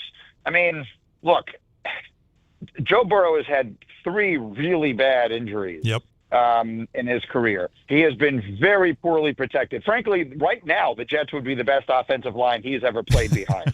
The Cincinnati Bengals have gotten him killed. I mean, have gotten him beat to shreds. And I can see where his frustration would be. And that team is obviously like a cauldron waiting to explode for a variety of reasons. You saw all the nonsense that happened last week after the Chicago game. And so, look, if they could find a way to make that happen, Burrow seems like, candidly, Burrow seems like the kind of young person, I don't know him personally, who would love the idea of coming to New York. Now, the bad side of this is that I don't think anyone right now, let's just be honest, is excited about the idea of coming to play for the Jets off Woody Johnson. And I don't think anyone is excited about the idea of coming to play for Aaron Glenn.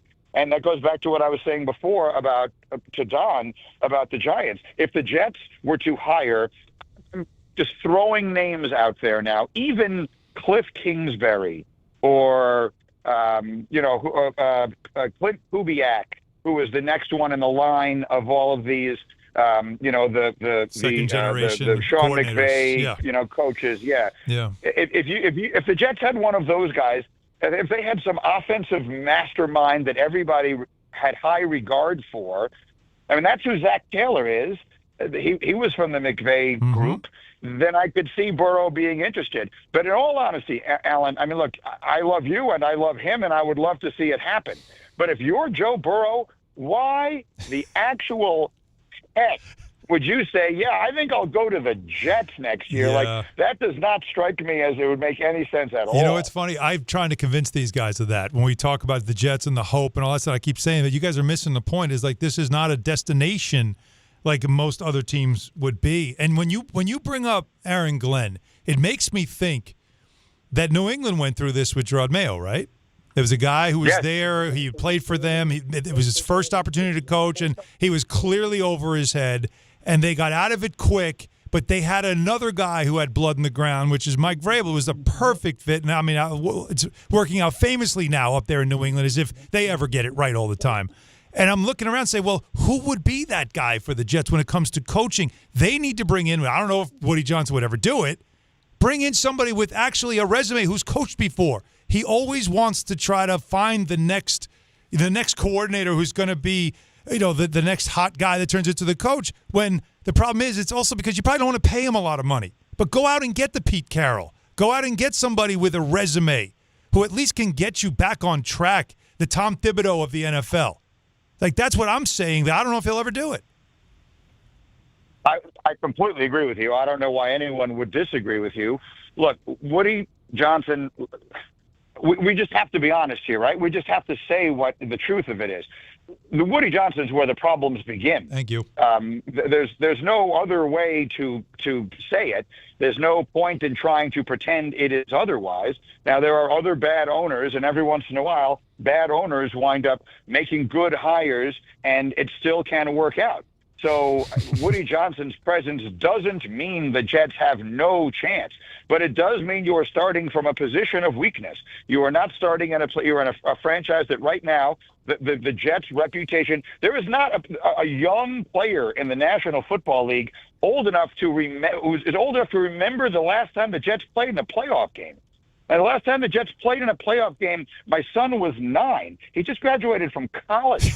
So, I mean, there's the Jets' history right now, their short-term history, which is all that matters in sports these days, is as bad as that of any franchise in any sport. So you're going to have a hard time convincing people with options to come here. So what I think you have to do is you have to catch lightning in a bottle. You have to guess on someone like Dan Campbell and be right. You have to draft somebody and for the first time in a long time get it right. I do know that the offensive coordinator the Jets have, Tanner Engstrom, is very highly thought of. I know people who think he's really good. Now, we haven't seen a whole lot of reason to be excited, or practically any reason to be excited about it, through 8 games. But I'm not sure they don't have a good offensive mind there. They just need the right pieces. Obviously, for the remainder of this season, they have almost no pieces, and so we'll see what happens. But I have a reasonable feeling that he might be a good coach. So I think you're going to, Alan, as much as I would love to do what you're talking about doing, I don't know how realistic that is. I think their best bet is to draft somebody and finally get it right.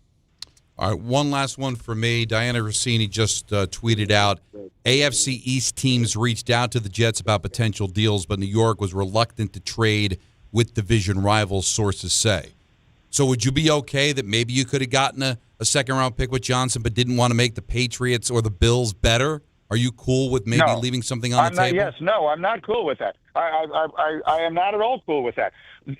What the hell difference does it make whether it's Buffalo or New England or Miami? Obviously, there would be no reason for Miami to be trading for our players right now. But what difference does it make? You get the best piece you possibly can. I've never understood that at all. The New York Jets are saying to us, so with their actions, the Jets are telling us as the media and they're telling us as fans of the team, we're going to be bad for a while. We accept that we are a year away from being a year away. That's what today was, and that's fine. We have no choice but to accept that. Under the circumstances, it was the right thing to do. So what the hell difference does it make if Jermaine Johnson goes to Buffalo and they win a championship, or if Breece Hall goes to New England and they win the championship? It makes no difference. If they could have gotten a second-round pick for Jermaine Johnson or a third-round pick for Breece Hall, they should have done it regardless of where they were trading them. Yeah, I'm with you. Quick one on the way out, just because I always love getting your thoughts on major sports moments because you're such a quintessential fan. Where did you rank Saturday night with just all-time sporting events? You have no dog in the fight, and you just sit back and are mesmerized. Where do you put that World Series Game 7? I thought all of it was magnificent. I mean, I thought, the 18-inning game really set the tone. Like the first 2 games of the World Series, you thought to yourself, okay, we've got a good series with 2 really good teams. And then the third game came along, and that obviously was the stuff of legend. And it set in motion the series of events that gave baseball, I think, in the big picture, about as good a week as it's had in a really long time, taking the teams and all the rest of it out of it. And clearly, the Dodgers are as big a team as the sport has, basically, and Ohtani is by far the biggest star the sport has. So I thought it was an absolutely magnificent week for the sport from top to bottom. Saturday night was one of the best nights. To your point, that was a night, even if you had no horse in the race, that it was hard to breathe at times. Mm-hmm. And you don't get that in the baseball postseason all the time. That's usually something you get, Don, to put it in your wheelhouse. The whole night felt like overtime hockey in a playoff game. Yep. You're just waiting totally for something that, any minute now, the whole thing is going to just explode. So it was a magnificent week for baseball, and I'm thrilled for it. I think baseball has done a lot of things right. They are easy to criticize. They've become an easy target in the big picture, but I think they've done a lot of things right for which they get probably less credit than they deserve in the last few years. And I thought it was a great postseason, frankly, from top to bottom, and an absolutely outstanding World Series. Well, we thought of you when these trades went down. Really appreciate you. Give us a couple of minutes, man. Have fun. Good luck. Thank you. I'm sorry, I'm all the way uptown, or I would have come by the studio. I would love to, it would have been fun to be in again and hang out with you guys. But thanks for having me on. And for the Jet fans, what can you say? I mean, we'll just, I posted that video of that kid who walked out of the stadium that day saying, "I hate this team." That kid's wearing a Quinnen Williams jersey. Oh, boy. Someone get that kid a new jersey. He can't even wear the jersey anymore. If that isn't a perfect microcosm of being a fan of this team, I'm not sure what is. All right. Have a good one, man. Enjoy it. Appreciate you, Greeny.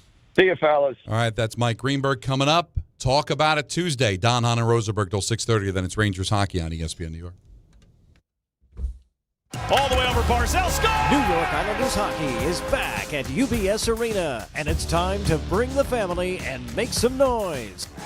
With more afternoon games this season, the Islanders have special kids-themed games and activities for young fans. Play games pregame at the park and head inside for fun on the concourse and on the ice. Tickets for the 2025-26 season are on sale now. Get your tickets at NewYorkIslanders.com. Is college even worth it these days? At Empire State University, it actually is. They are SUNY's leading online university. Flexible, affordable, and built for real life. With more than 120 degree programs, you can study what matters most to you. And students agree. They're ranked #1 in student satisfaction among SUNY schools. Whether you are finishing what you started or starting fresh, your goals are within reach. See for yourself. Visit SUNYEmpire.edu before the next term begins. Dave Rothenberg here to tell you about my friends at Bathfitter. Now, they converted my kids' bathtub to a shower and did an incredible, really an unbelievable job. They offer all types of custom bath renovations, including their unique PermaFit solution for a watertight fit done in just one day. Durable and easy to clean with no demo or mess and lower cost than a standard replacement. And a lifetime guarantee. Right now, no money down, no payments, no interest until 2027. So start designing your bath today like we did at bathfitter.com. There's only one Bathfitter. The post-career day press conference brought to you by Progressive. Anthony, can you tell us what happened during career day? I'm a biomedical researcher. The kids just weren't impressed. How did you feel when your son called in the backup? Embarrassed. And I knew it would be a fireman. It's always a fireman. It's cliche, but a crowd favorite. He had an axe and everything. I can't compete with that. And will the fireman be helping your son with his science fair project? Hope not. I'm literally a scientist. Like it or not, sometimes you need a backup. That's why there's Progressive to protect your home and auto. Progressive Casualty Insurance Company affiliates and other insurers. Not available in all states or situations. Coach Saban here. On the field or on your walls, coverage matters. That's why I go with Behr Marquee Interior Paint and Primer from the Home Depot. Exceptional hide, advanced stain blocking, and over 1,000 colors to choose from. Behr Marquee delivers one-coat coverage that stands up to real life. One-coat coverage, no overtime. Behr Marquee, only at the Home Depot. How doers get more done. Valid only when tinted to colors from the Behr Marquee Interior One-Coat Hide Collection. Now let's take a look at the traffic with Brandy Scott. Thanks so much, guys. We're going to start off in Westchester County. Hutch northbound, not moving much. Looks like a crash over by North Street. You're solid there from Mamaroneck Avenue. Best of it's to the outbound George West Side Highway and Henry Hudson. Deegan northbound, an accident in the right lane right before the Cross Bronx involving a flatbed trailer. You're slammed there from Yankee Stadium. Inbound George about 10 to 15 for the upper deck. Outbound Lincoln, your best ride at 10 to 15. Outbound Hahn or any of 15 to 20. Can't catch a break on the Gowanus in Brooklyn. A new collision on the inbound side over by 39th. Left lane is out. You're solid there from Fort Hamilton Parkway. This report is sponsored by Mothers Against Drunk Driving. For victims of drunk and drug driving, your grief is unique, but you're not alone. You always have a place at MAD. Visit MAD.org. I'm Brandy Scott on 880 ESPN New York. Coach Saban here. On the field or on your walls, coverage matters. That's why I go with Behr Marquee Interior Paint and Primer from the Home Depot. Exceptional hide, advanced stain blocking, and over 1,000 colors to choose from. Behr Marquee delivers one-coat coverage that stands up to real life. One-coat coverage, no overtime. Behr Marquee, only at the Home Depot. How doers get more done. Valid only when tinted to colors from the Behr Marquee Interior One-Coat Hide Collection. Now that I'm a dad, I can't stop thinking about what would happen to my kids if something happened to me. Like losing the house or not affording college. Yeah, that used to keep me up at night too. It's why I finally got life insurance from Ethos. It's 100% online. No medical exams, just a few health questions. I got $2 million in coverage for around $2 a day. I never realized it was that simple. Get your free quote at ethos.com/game. That's ethos.com/game. Rates may vary. Bill monthly. Sample rate 10-year term life policy for a 35-year-old healthy non-smoking male. Sometimes you just can't take it anymore. You're done. I'm done. This is Let's Talk About It Tuesday. And it's a really with Don, Hahn, and Rosenberg. Sponsored by BetterHelp. Well, you're darn right it's sponsored by BetterHelp. And let's talk about it. Mental health is health. Now, I know you guys both have things to get off your chest, so I'll keep it brief. I went out Sunday, and I'd wanted to prioritize doing it. I managed to go take in the 40th anniversary of Back to the Future in the theater, and I'm just here to let everyone know, just as good as ever. Oh, really? It was in the theater. Yeah. Now, is it Big digitally remastered? No, it has a couple of extra things that were not in the original, but they're very small. Like things that they cut that they just put back in. Yeah, but like you're like searching to you find don't even it. notice It's okay. very subtle. All right. No to be continued at the end because they'd yet to confirm the sequel. Oh. But I'll tell you, I think, Don, I can't remember if I mentioned this to you the so last it ends time I with saw it. we're going, we don't need roads, and but then that's it just ends. Yeah, right. Yeah. But it's pretty clear that they want that. Well, because he's going somewhere. Yeah, exactly. So the next movie's about where he goes. Now, I may have mentioned this to you, Don, last time I saw it when Natalie and I saw it at the drive-in during the pandemic. Okay. That's awesome. But it was one of our first dates. But there's one part that I just love that I never noticed as a kid, which is that when Marty shows up to find Doc at the end of the movie. And one of the things you notice about the movie, by the way, is that when you're in the theater watching it, it feels, the Biff punch is such a big moment. And it's also so far from the end of the movie. Like, that's like a climax. But then there's 25 minutes where he needs to still get back. Yep. When he then, after that, gets to Doc, who's, and they're unsheathing the car to do the whole thing and get him back to the future, he goes, Doc, the old man did it. My dad laid out Biff with one punch. And he goes, he's never done anything like that. It's so subtle. And then Doc goes, never?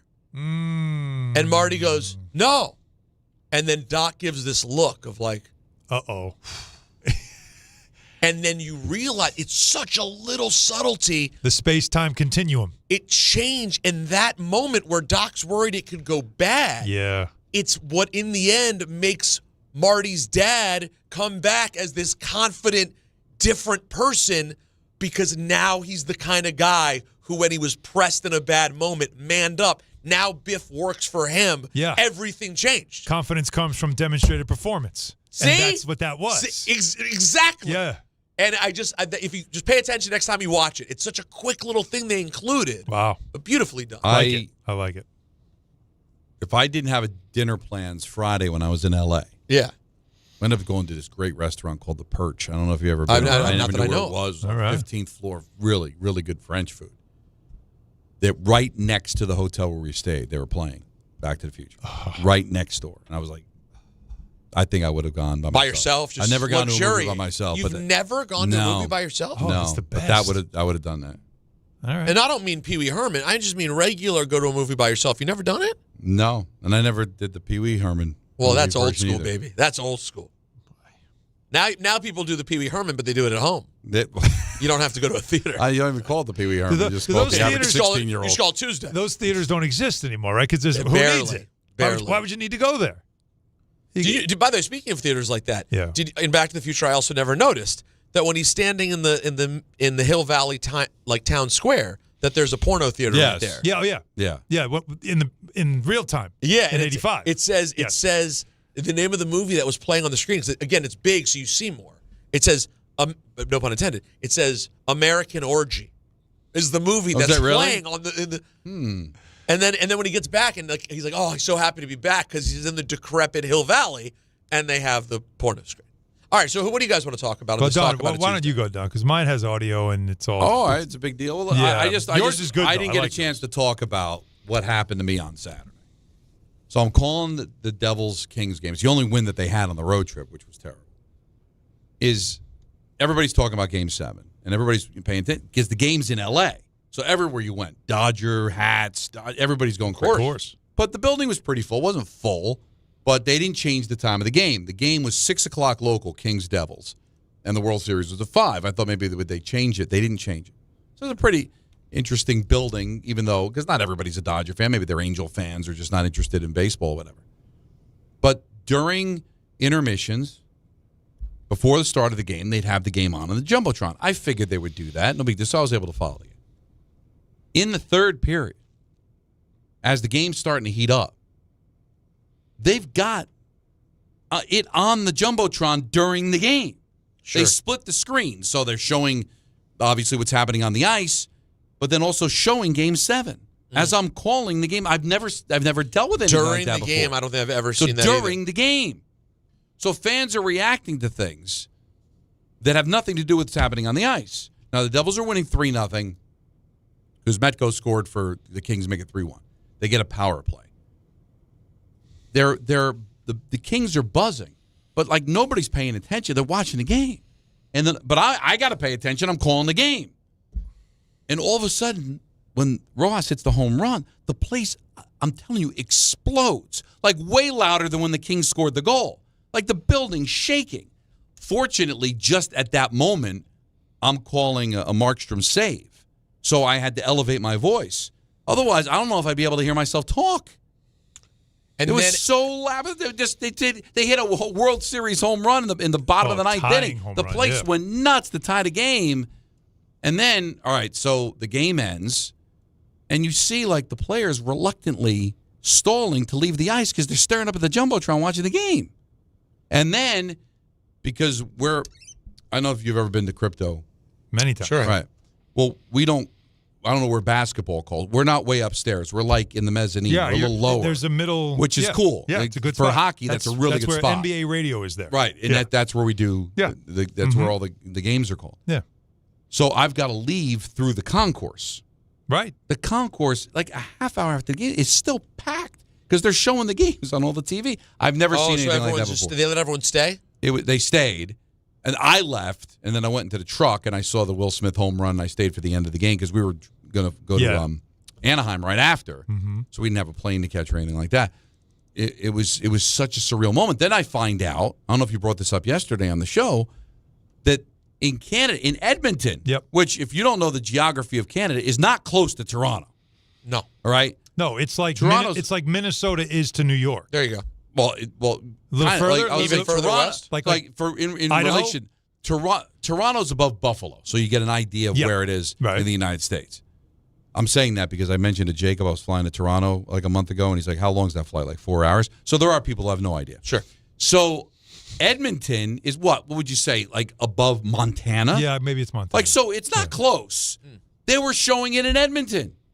Like Connor McDavid talked about how he was distracted during the game because he was watching it. Well, the Blue Jays are the national team. There's no expo. It's just the Blue Jays. Yeah. It is. Honestly, it was so cool, so surreal. It's something I'm never going to forget. I don't know how the league allowed it. Like, why would the league allow that to happen? It could be distracting. There's no way. Now, again, in Edmonton, it shouldn't matter. But in L.A., that game should have been moved. Now, it probably would have been moved if the game was in L.A., because I guess from a security standpoint. Well, they're not. Yeah, okay. But security, right? But I guess would New York would move. I remember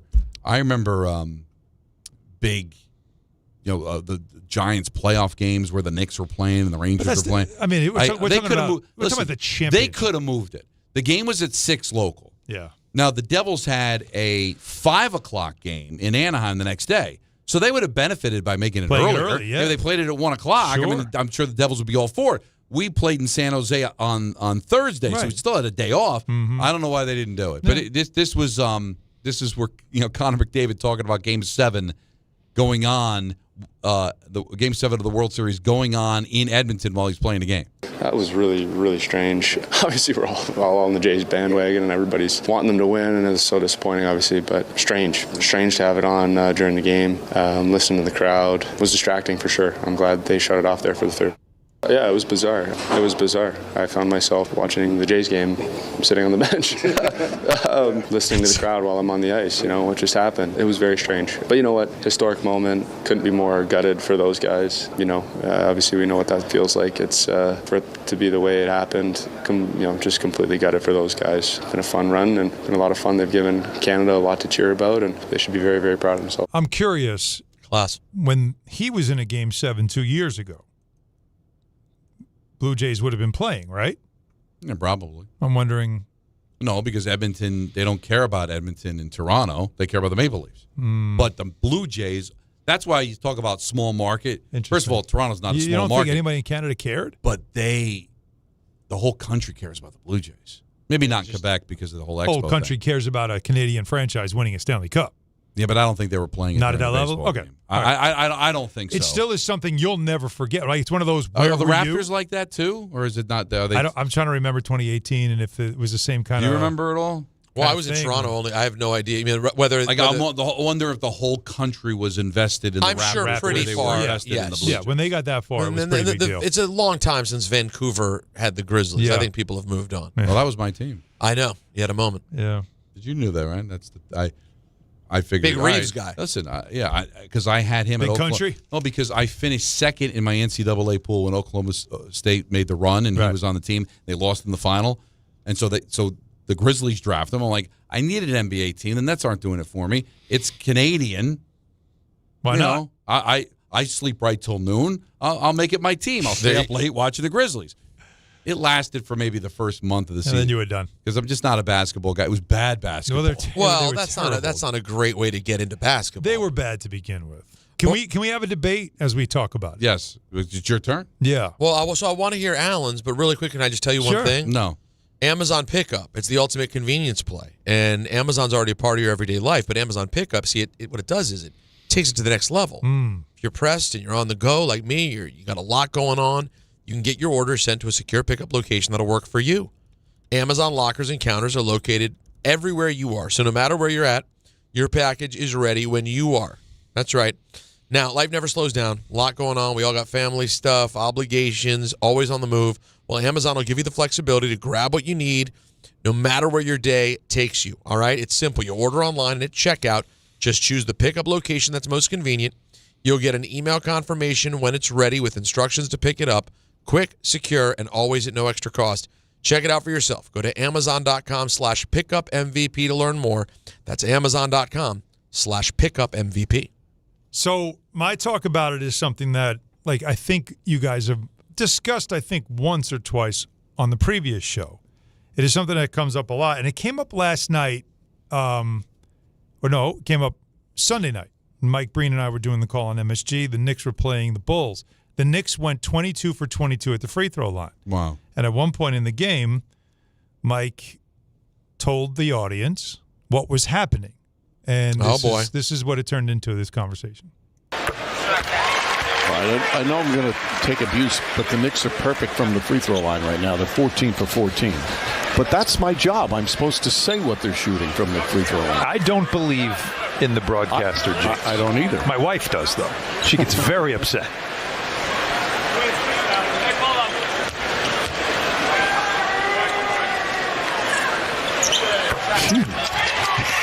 So the next free throw is made.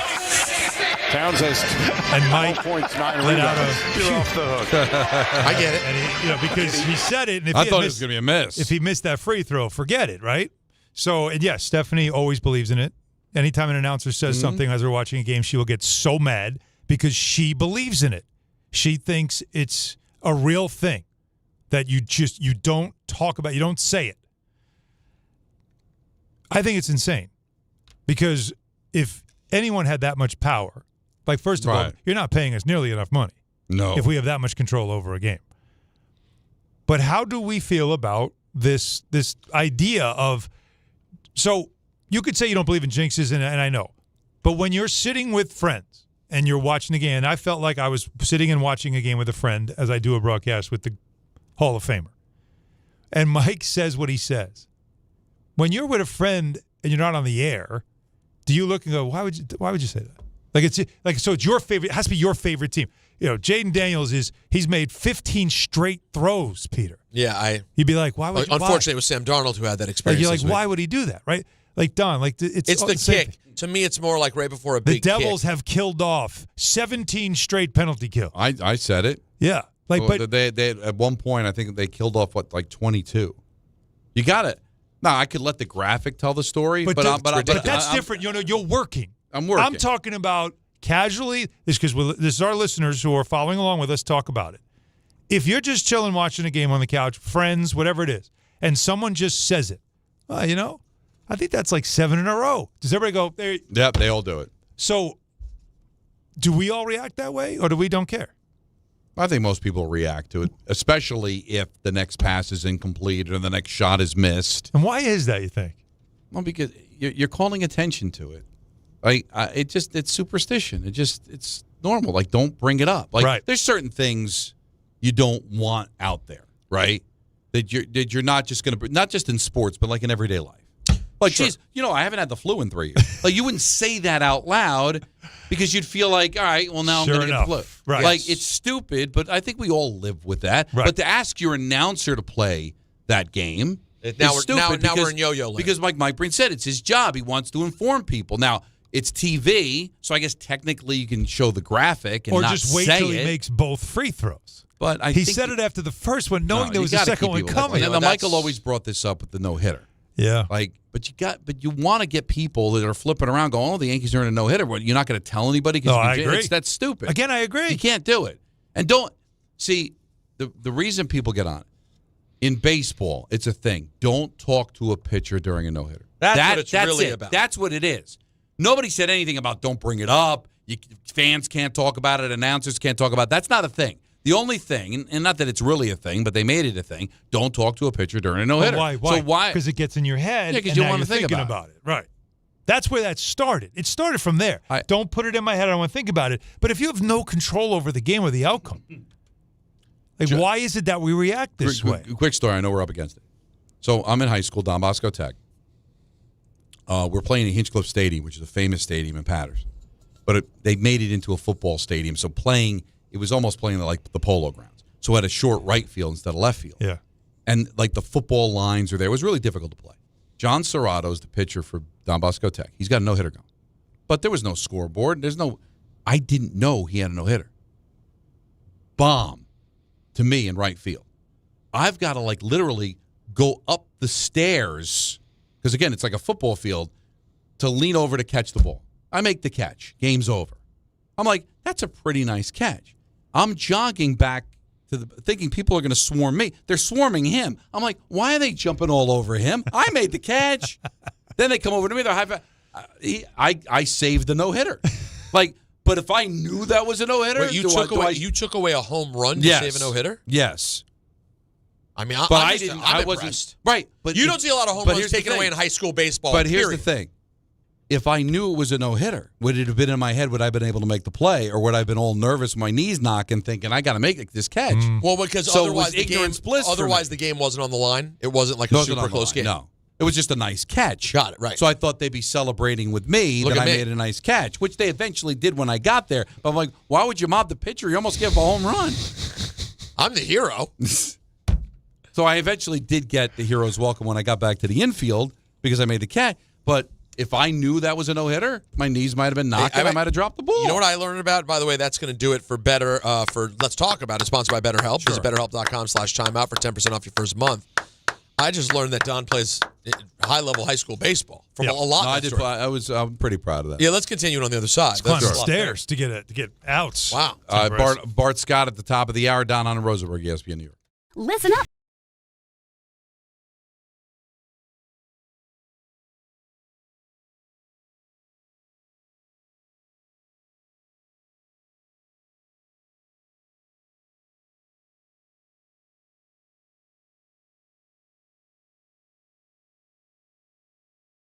Ordinary at Bet365. Gambling problem? Call 1-800-GAMBLER. 21 plus only. Must be physically located in New Jersey. T&Cs apply. In-app only. Hey, bro. Weirdest thing is happening at the game.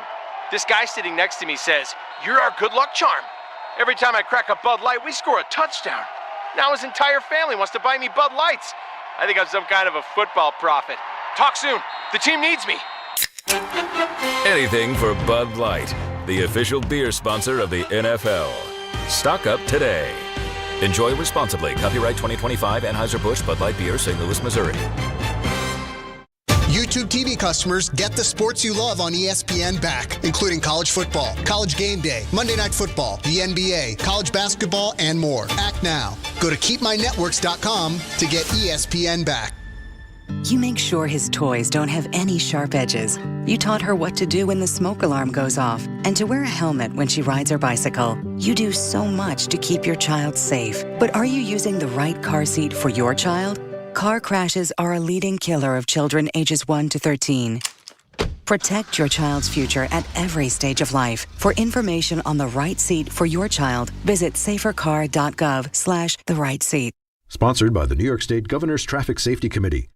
We all hear the radio ads about the IRS. They tell you to be afraid, to be scared, and they try to frighten you into calling. I'm not here to do that. Tax Relief Advocates is different. TRA is here to tell you that if you owe money to the IRS, whether it's $5,000, $50,000, or $500,000, we have a solution. It doesn't matter if you're sitting in your car, at work, or with your kids. No matter where you are, call now. 800-575-6759. Don't lose hope. TRA can eliminate or reduce what you owe to the IRS. Generous programs are now available that can give you a fresh start. Our passion is taxes and helping individuals fix their IRS problems. We have over 1,000 5-star reviews on Google and an A+ with the Better Business Bureau. You don't need to be afraid of the IRS any longer. End your tax nightmare today by visiting us online at TRA.com or call 800-575-6759. That's 800-575-6759. Tax Relief Advocates. Real solutions for real people. Fight fans, Bud Light and ESPN New York are sending you to UFC at Madison Square Garden. Tap the Bud Light tile on the ESPN New York app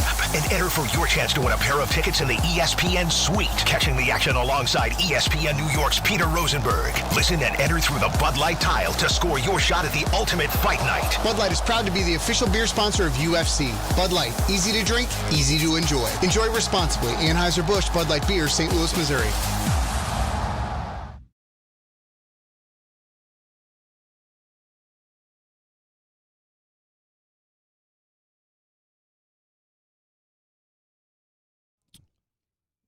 We're going to have Bart Scott coming up at the top of the hour, talk about what happened with the Jets today. Let's go back to the phones, talk to Gene in Jersey City. You're on ESPN New York. What's up, Gene?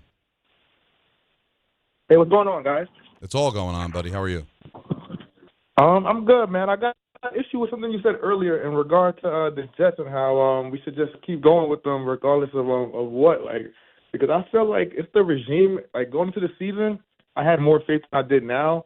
But the general manager, I feel like we're kind of just following him, and he got all these picks to pick from. Right. And we don't know how it's going to pan out. Like, this guy brought in the quarterback who's not any good. There's no wide receiver depth. The D line there's no depth there. So it's pretty much like we're going in with a new guy, and it's pretty daunting. Like, I feel like we're copying the Nets. Like, we brought in a veteran, like Kevin Durant, same thing. They got all those picks, and none of them are any good. Remember, he's trying to clean up the mess that was left him, right? So, and he needs a quarterback. Now, he knew he couldn't get a quarterback last year. They weren't drafting high enough because they had 5 wins. Yeah. So now you got to go out and you got to get picks. You got to give yourself options, Gene. What are you supposed to do? He just paid off that money, though. He gave Sauce the money, and then we're not even over in the season. Let me ask you this, Gene. If they didn't give Sauce the money, do you think they would have gotten 2 first-round picks for him? They got 2 first-round picks for him because he's under contract. And now Indianapolis traded for somebody that they have this year and next year and for the foreseeable future. That's why they gave up 2 first-round picks. So it was good they gave him the contract. You can't get D. Milner is all I'm saying, man. I don't want D. Milner and Quinn Copeland again, man. That's what you worry about. For like 30 years, but that's what I'm saying. This is PTSD. That's what that is. But what I'm saying is if you believe they're going to screw it up, then why do you root for the team? You've got to get out from under. You've had this talent. You haven't won with it. They haven't shown us nothing, though, this year or any years to give them that blind faith. Well, Mougey's this is his first year. He's had the draft, right? And now he's got this is his first off season, or I guess second off season with the team. It's a new regime. If Joe Douglas did this, Gene, I can understand you going, why do I have faith in him? He picked Zach Wilson, right? He hasn't won. Mougey's got a chance here to put his imprint on this team. Now, it may not work. It never seems to work for the Jets, but at some point it's got to. Maybe this is the time. But if you're going to have zero faith in anything that they do, then why do you bother?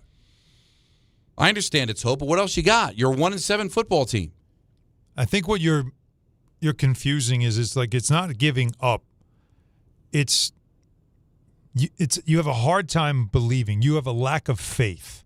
But why? What do you mean why? Because of the track record. All right, but the track record changes when you bring in different people. No, it doesn't. Well, then what are you doing? I'm really asking the question. What are you doing? I'm trying to explain it to you. All right. The track record never changes. Okay. New people come in, and the same things continue to happen. Then you're a dope. So no, you're not a dope. Yes, you are. No, you are. You have every good reason to be skeptical, and that's what you are right now when you are a Jets fan. You are skeptical because you're waiting to see, are we ever going to get somebody that gets it right? But because the past 3 regimes, since Mike Tannenbaum, have gotten it wrong, you are skeptical that this one's going to go right. So you sit back and you go, I'm not getting my hopes up. I'm not going to fall for the banana in the tailpipe, but I am going to watch and see what happens. All right, well, that's what I want to see. That's what a fan does. But you still got to take the shot. Right. What else would they? I just don't get. If you're like, oh, I'm nervous about it. I don't know what this Mougey is going to do. But would you have been happier if they didn't do anything? You go, let's hold on to Quinnen Williams. This has nothing. Greeny said it too. One has nothing to do with the other. Right. So they're just. This was, and I said from the very top, today was the obvious thing to do. It's the easiest thing to do. You move into a house. It was built in the 40s. Right? It's beyond repair. So you tear it down. That's what you do. That's the easy part. The hard part now is building it back up and making it safe, secure, and strong. Of course. And the problem is in the past, when they have tried to renovate, but they haven't done it right. You got to tear it down, and that's what had to be done today. I agree with the sentiment about the hard part is the draft. But can you at least and free agency? Of course, you got $117 million to spend. But I just what I'm trying not to do is completely skip past. Alan's sort of acting like it was a foregone conclusion that today was going to end with 3 first-round picks. No. I think that's still something to go. No, you did. You keep going. That's the easy part, but that's not. Alan, shake your head if you want. You've said it over and over again. That's a good day. Because when you are being offered, like when you have players and you put them on the market, and you get 2 firsts for a corner. Yeah, I'm taking that. That's easy. They didn't ask or they didn't negotiate. They didn't beg.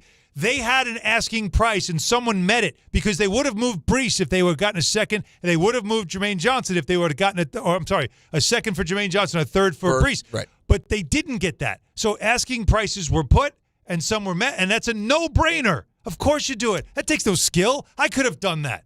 But now is the hard part.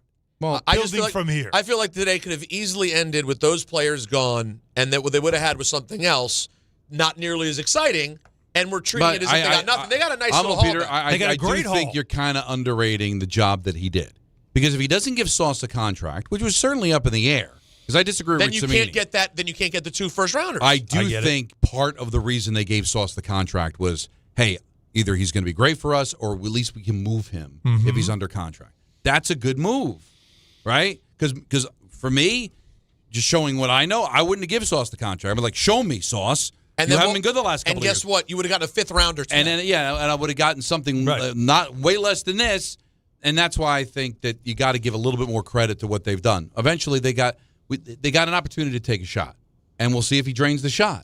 But it seems like some of these callers are like, don't even bother taking a shot because we know you're going to miss. Yeah, if that's the case, then what do you bother doing it for? Then just need to listen. That's what they've been through. Now, would I bet on them to do well next year? I don't know, but if I was going to bet, I'll tell you where I'd do it. Where'd you go? FanDuel Sportsbook. Every NFL Thursdays, your chance to hit the jackpot on FanDuel. Because with FanDuel's Thursday touchdown jackpot, you can win a share of $2 million in bonus bets. All right, each week. To get in on this Thursday's action, all you got to do is place an anytime touchdown scorer bet before the game kicks off. What is the Thursday game this week, guys? You remember? I do not. All right, look it up. And if your player scores the first or last TD of the game, you'll win your bet plus a share of bonus bets. Just visit FanDuel.com/Peter to take a shot at the jackpot. That's FanDuel.com/Peter for your chance to win a share of $2 million in bonus bets.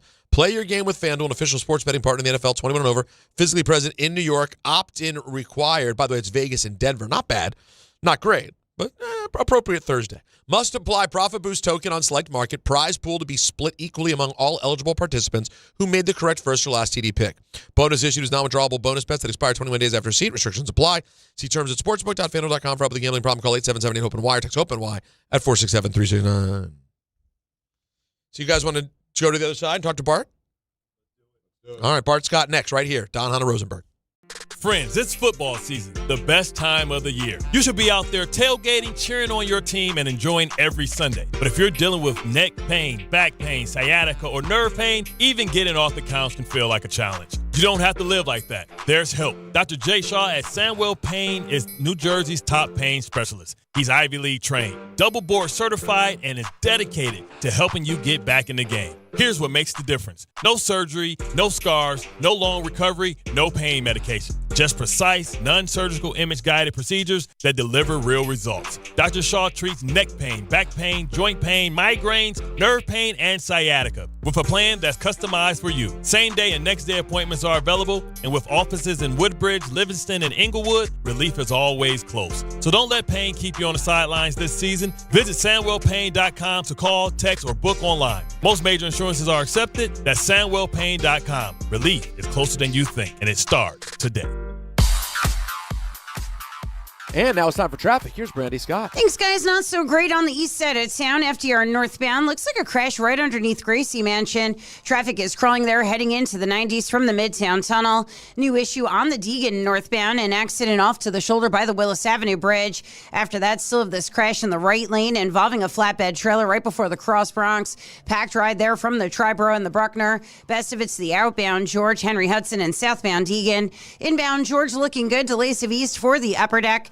Outbound Lincoln already about 15 to 20. Outbound Hahn going to cost you the same. Stop and go on the Staten Island Expressway westbound, heading over to the West Shore. Delays there from Bradley Avenue. This report is sponsored by the New York City Department of Transportation. Speeding ruins lives. Drivers, watch out for pedestrians and cyclists and slow your turns to less than 5 miles an hour. I'm Brandy Scott on 880 ESPN New York. You're standing inside a secret prison. It houses the Nazi high command. I'm going to put Hermann Goering on trial. Sony Pictures Classics presents Nuremberg, starring Academy Award winner Russell Crowe, Academy Award winner Rami Malek, and Academy Award nominee Michael Shannon. Do you plead guilty or not guilty? Nichts schuldig. Order! Order! Nuremberg opens only in theaters everywhere November 7th.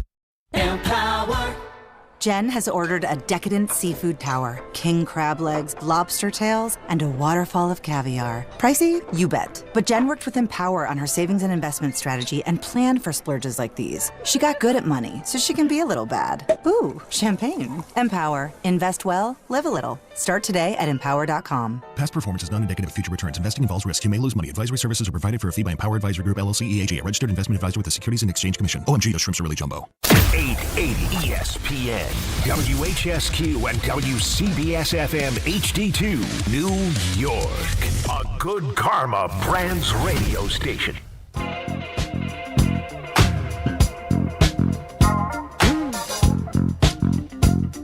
Game Time is brought to you by Tullamore Dew Irish Whiskey, because when it's game time, guys.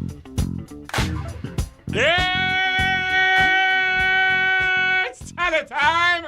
It's Tully time. Yeah. The Rangers host the Hurricanes with coverage immediately following us right here on 880 at 6:30. The Islanders play the Bruins out of the island at 7. Bet your ace. And coverage of Texas Duke men's basketball. And Peter's going to be all over that. Oh, yeah. He'll be heard on 1050 starting at 8. Tullamore Dew, the original triple distilled, triple blended, triple cast matured Irish whiskey. Be sure to grab a Tullamore Dew or try the new Tullamore Dew Honey during today's action. Glasses up to enjoying Tullamore Dew responsibly.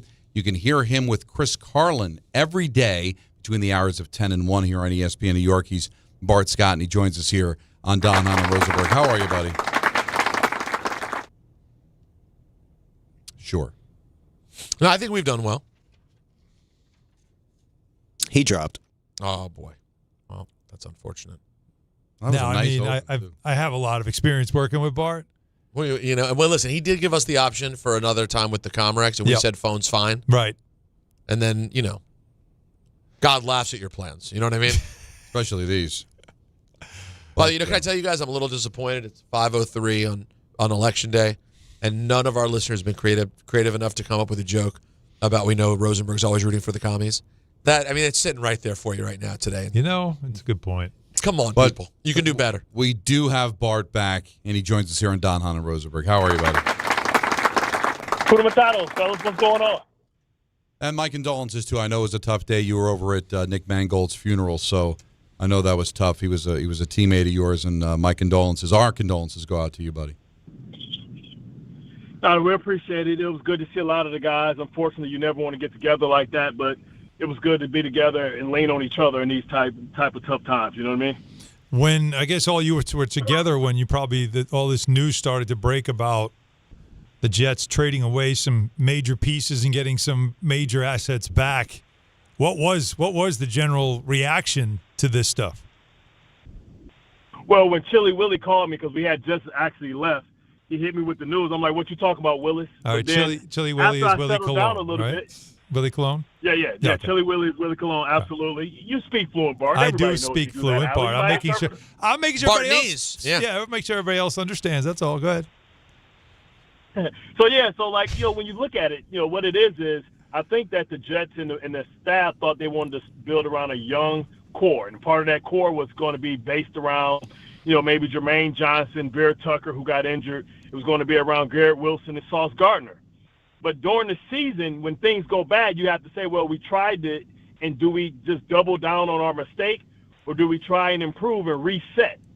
After giving Sauce $30 million a year, he didn't look like a $30 million a year cornerback, and he kept getting injured. And one thing I know that Aaron Glenn probably respects more than anything, that's why he likes Stevenson even more, even though he doesn't have half the talent. Let me say half, because I don't want them to get back to nobody. I don't want nobody with no smoke. I want to deal with one of these little YNs. I have to put the paws on them. You know what I'm saying? What it is Sauce isn't physical. And I think Aaron Glenn, you think about the great lockdown corners, even right now, Patrick Surtain, think about Gonzalez, you think about, corners that if you're going to be top-notch, you got to be just as effective and willing in the run game. And Sauce always got concussions or got banged up like that. I think they said, do we really want to give this $30 million a year? And they decided to say, hey, I can teach corners. Let me go out and get assets, because now we know that Justin Fields isn't the future. How do we get ammunition to be able to pull the trigger? And I think that's what they did today. You talk about 7 picks in the next 2 drafts, in the first 2 rounds, 2 first-rounders, 5 first-rounders, 2 second-rounders. You can do a lot of damage with that. You lost 2 great players, but now you can go out and get maybe potentially 2 great players, and maybe the other players just are really good players. But now you have more good players on your team, and you cast in 2 for maybe a tune of 5. And now you're looking for the quarterback. And is it this draft? Is it next draft? Or is there a bridge quarterback, Bart? Is there – because Allen's been bringing it up with Detroit, with Detroit and the Rams did with Stafford and Goff. Like, is there a quarterback that with these picks you can maybe pry away and you don't have to worry about going through the draft? Well, there's one for me. And listen, Allen knows, because Allen works with me, and he knows I was very critical of this young man. Oh, no. And I think he stopped playing video games. And even though he's injured, I would love the dynamic. And listen, I'm glad they didn't go with Breece Hall and let Breece Hall go. I would go Kyler Murray, man. Oh, my God. Wait, this is the same guy that you – wait, the guy that you called out as not being a leader? What's your nickname for him? Wait. What's your nickname for him? Do you remember? What, Mighty Mouse? I don't know. I had a lot. You had a lot. Mighty Mouse. It depends on what day it was. You had a better one, but I'm not going to. Don't say one that's going to get you in trouble. Alan. No, he can't. I can't. but Peter Pablo. What I'm saying is, like, he has a very tradable contract. So let's just say you take one of those bottom first-round draft picks, maybe from Indianapolis, or one of the 27s, and you give it for Kyler Murray. If it doesn't work out, you can still say, hey, I tried, because he has a very tradable contract. He's right at $40 million. Would you take Kyler Murray and what he could be opposed to Justin Fields for only $10 million more a year, knowing that you can dump that contract in a year or so? Because Kyler Murray was one of the first guys to get paid, but he hasn't got paid to 60. He's got paid to 40. And then, everybody was like, hey, maybe save for Arch, but we don't know if Mendoza is going to be a good quarterback. This isn't a quarterback draft. So you kick the can down the road, and you get Kyler Murray, and you go out and you build around and build your team around. And if Kyler Murray sucks, hey, suck for Arch or whatever. Maybe Arch gets better, gets more improved, and you're able to build, and now you have the assets to move up. But what this also did is it cleared tremendous amount of space, salary cap. They just knocked $50 million off the annual cap. Overall, though, today, like – Bart, I'm sorry. I was just going to say, overall, we talked to a lot of Jets fans today who just don't seem to be – they seem to be having this remorse of just saying goodbye to people who they thought were talented. Is this sort of a best-case outcome, in your opinion, if you're a Jets fan, sitting here at 5:09 right after the trade deadline? I think this is a really good opportunity for the Jets to improve their football team, and it's the hand you were dealt. They tried to go all in. They lost games early in the season. They weren't able to figure it out. So I feel like the Jets had to make a move, and I think this is a tremendous pivot from Mougey to understand that, hey, we tried to build around this young core that was here from Joe Douglas. It was expensive. It cost us $30 million and $30 million a year.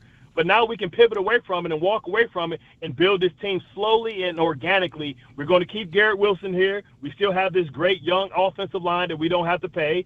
And now we have money to say, hey, we're going to keep Quincy around, who we can keep around for a lower price. And we can say, okay, we can maybe give Vera Tucker one more chance at a 1-year deal, prove it, stay healthy, prove it deal. Because now we just cleared $50 million up, and we don't have to go out and spend that money. All we have to do is use our draft picks very wisely. And the Jets have hit on all their draft picks. Mimbo is one of the best players in the draft right now. He's playing some of the best football. So they don't have a lot of holes to fill. They need another good receiver, but they got a lot of that in the trade. So they got a lot of that in return. There are reports. So they got the assets to try out Mitchell and the Mechie kid. Talking to Bart Scott here on Don Hahn and Rosenberg after the Jets made 2 significant deals with the Cowboys and the Colts. What do you do with Breece Hall? He wanted a contract, didn't get one. Reports are he wanted to get dealt today. He did not. So how do you deal with him moving forward? Oh, man, I'm about to give Breece a nice bag. I'm about to give Breece that nice $14 million a year, because I know whether I got a veteran quarterback or if I know I got a rookie quarterback, that quarterback's going to be better, because Breece Hall is, in my opinion, top 10 in this league. It's not that many people that can do what Breece Hall can do. It's so not you're tagging him? Dual threats. No, I'm gonna go ahead and sign him. I don't want to tag him because I don't want to have that heavy thing on my salary cap. I'm just going to go ahead and I'm going to give him a 3-year deal for like $36 million and front load it and give him like $13, $14 million a year to make him feel good about himself. That's not a lot of money. That's not a lot of money, $14 million, and the cap is going to continue to go up. And now what you got him settled in and locked in, and you tell him the plan. You see with these 5 first-round draft picks we got, we about to load up, and we about to go get 2 players, right? The offense is getting better. Like right now, you feel a lot better about their wide receiver room than you did a week ago. I know everybody don't know that, the kid that got from Indianapolis is a kid that dropped the ball going into the end zone. Mm-hmm. But he is a fast, talented player that can add something this year. Let's see if Mechie can add something this year too. Before he had the cancer scare in Houston, he was a great prospect. He just got cancer, man, and he hadn't had the opportunity. What, are you gonna play in front of Devontae Smith and AJ Brown? No. So you could potentially took a flyer on talented players, and even Mougey Smith. Maybe Mougey Smith can't play in Dallas, but maybe underneath this regime he can play. Now, Bart, let me go back to Breece. I think it's a great day. Let me go back to Breece Hall with you here, because this is a guy that if you're telling me that as they've seen him play this year, they see massive value in his potential and his ability. So now it's convinced them, okay, we should sign you. But when they didn't want to sign him in the summer, probably wanted to see what can he do. But I also, from what I understand, he's very frustrated in this system. He doesn't feel like he gets the ball nearly enough.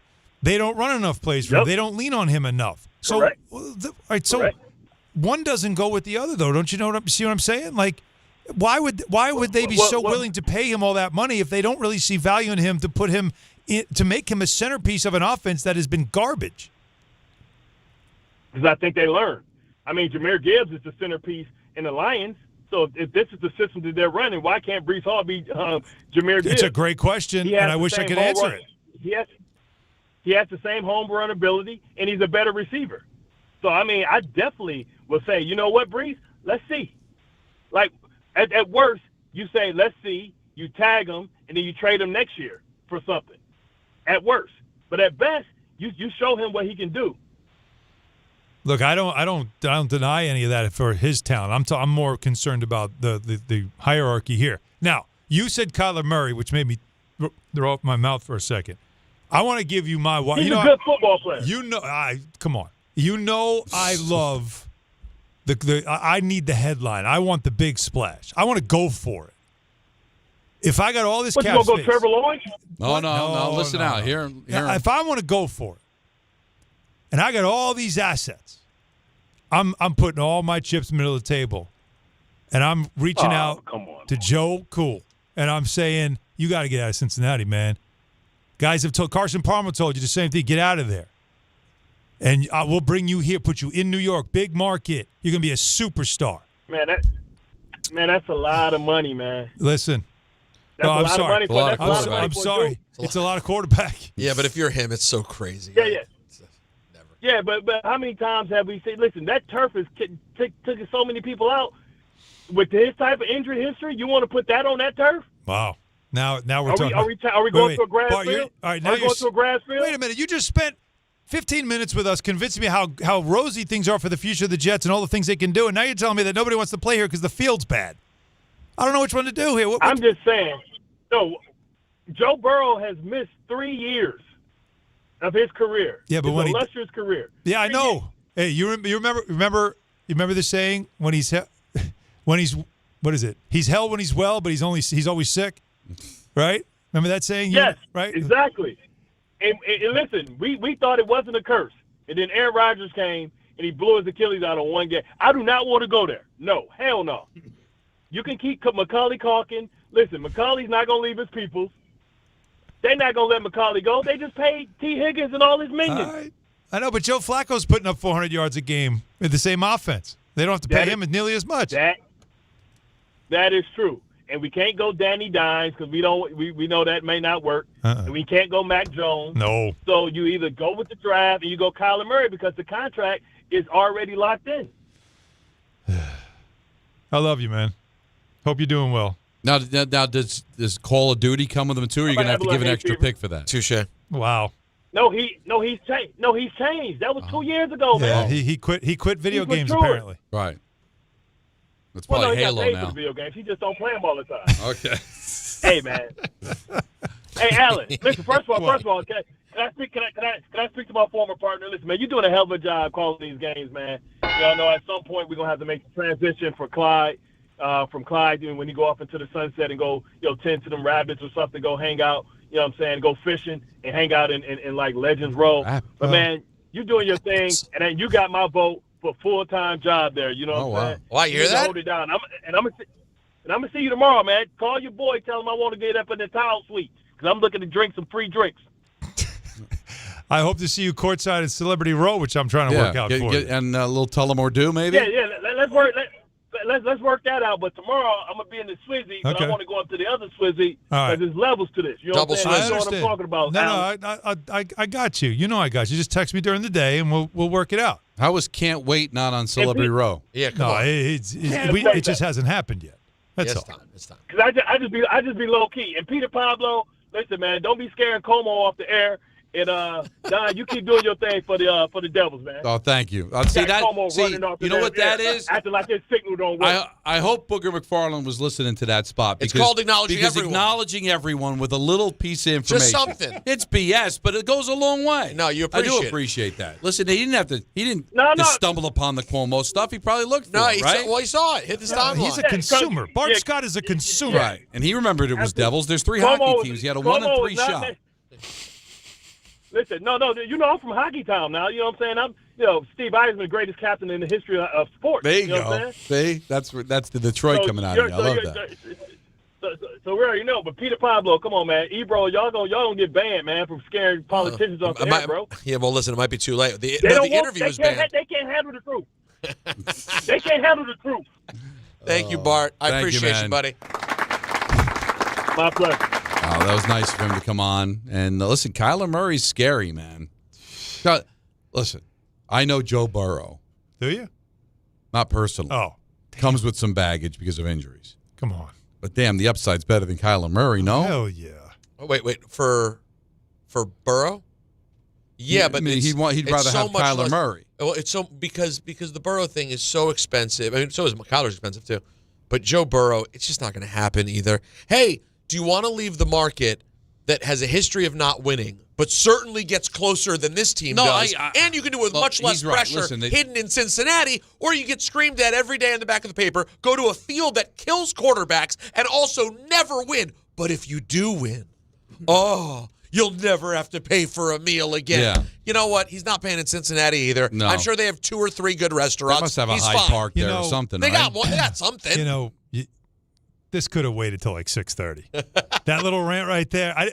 Could you just give me at least till 6:30? No, but how about Joe And Flacco? then after You love Joe Flacco too. I told you the other plan I have. Look, I had 2 plans. One is do the aggressive, just I'm New York, I'm bigger than you, big bank, take little bank. And I tell Cincinnati, because I already know the agent already told me he wants out of there. All right, let's go. Let's make a deal. That doesn't work. Then it's less is more, hashtag. You get Dante Moore. You bring in Joe Flacco for on a 1 year. Joe is your bridge. Dante Moore learns, and you hope that works. Those are right now the 2 feasible plans. A 5'9" quarterback who runs around a lot. Yeah, that's not really what I'm looking for. Carpal tunnel. I get it. But can you get him on a bargain? Can you get him at the dollar store? You might, and that might be what makes him attractive. Now, YouTube TV customers get the sports you love on ESPN back, including college football, college game day, Monday Night Football, NBA, college basketball, and the more. I'm going to replace the more with hockey because they do have NHL. Act now. And more? Go and to hockey. keepmynetworks.com. Do it. To get ESPN back. All right, we've got ENN coming up at 6. And we're only on till 6:30 today because we got to hand it off to coverage of the Rangers and the Carolina Hurricanes. Rangers had a nice road trip. They lost to Calgary, who's one of the worst teams in the league, but then they came back and they won in Vancouver. They came back to beat Edmonton, knocked off Seattle. So they had 3-in-1 road trip. The Devils had a 1-3 Western swing. So Rangers starting to feel it a little bit, so they're going to be coming up at 6:30. So let's line up the calls. I know a lot of Jet fans some were angered, some were thrilled by what happened today. Let's hear from you. 1-800-919-3776. It's Don, Hahn, and Rosenberg hanging out with you on a Tuesday until 6:30 on ESPN New York. Hey, it's Alan Hahn. Let me tell you about my friends at Bath Fitter. They remodeled the bath by my pool. They converted a tub into a shower. The result is amazing. Bath Fitter offers all types of custom bath renovations, including their unique PermaFit solution for a watertight fit. It's done in 1 day, easy to clean, and durable with no demo or mess, and it costs less than a standard replacement. Plus, a lifetime guarantee. Right now, you get no money down, no payments, or interest until 2027. So start designing your bath today at bathfitter.com. There's only one Bath Fitter.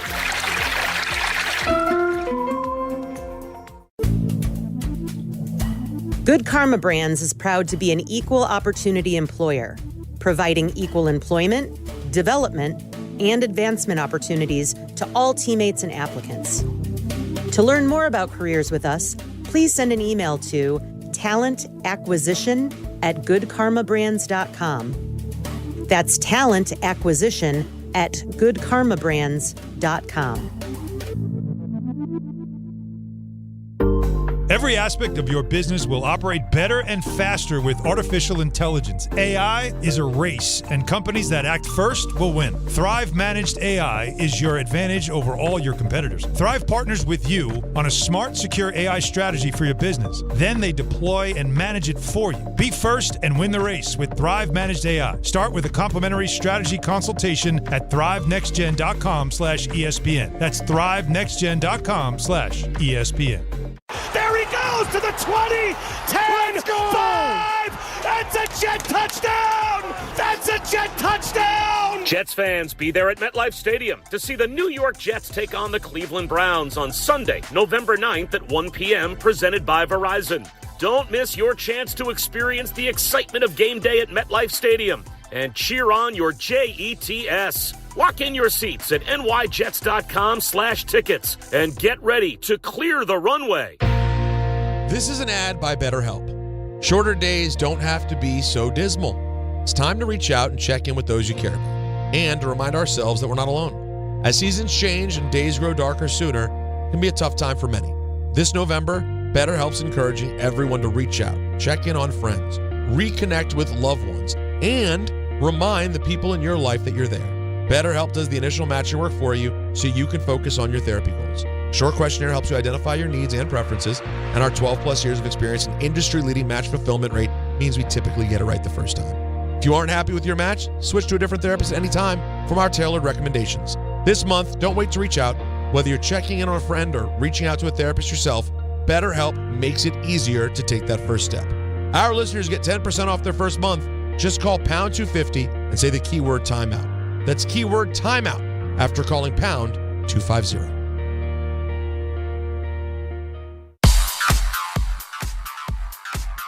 And now let's take a look at the traffic with Brandy Scott. Thanks so much, guys. Islanders are home tonight at the UBS Arena. If you're heading that way using the westbound northern state in Nassau County, crash off to the shoulder by New Hyde Park Road. Police and ambulance on the scene.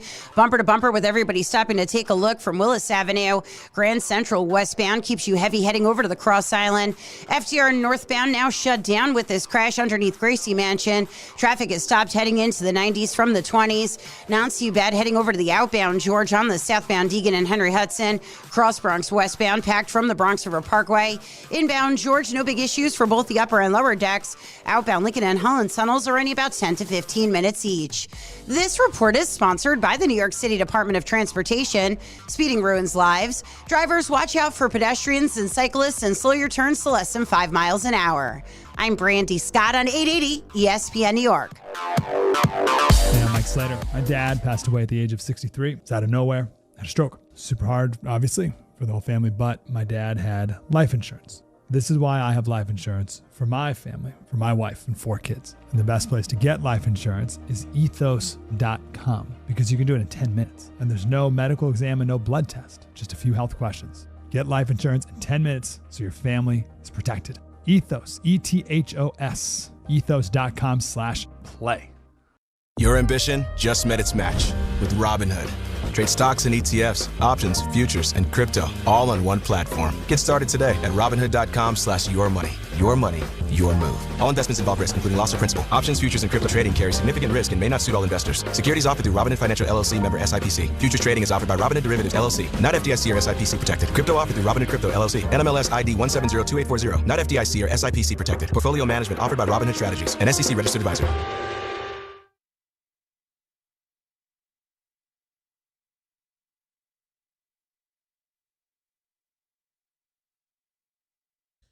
Have you guys seen these graphics Joker, like AI memes of us that he's posting? No. Where like shows us sitting there and then we start dancing and it's like scary because we didn't do it, but it does look. But it looks like it looks pretty real. Not like and That's Alan on- with you he gives you this like doofy smile. I mean, all of us look. It's weird. He posted an hour ago. Okay. I got to take a look at this. AI is definitely scary. There's a lot to be. I mean, listen, this is the least of our problems is graphics Joker.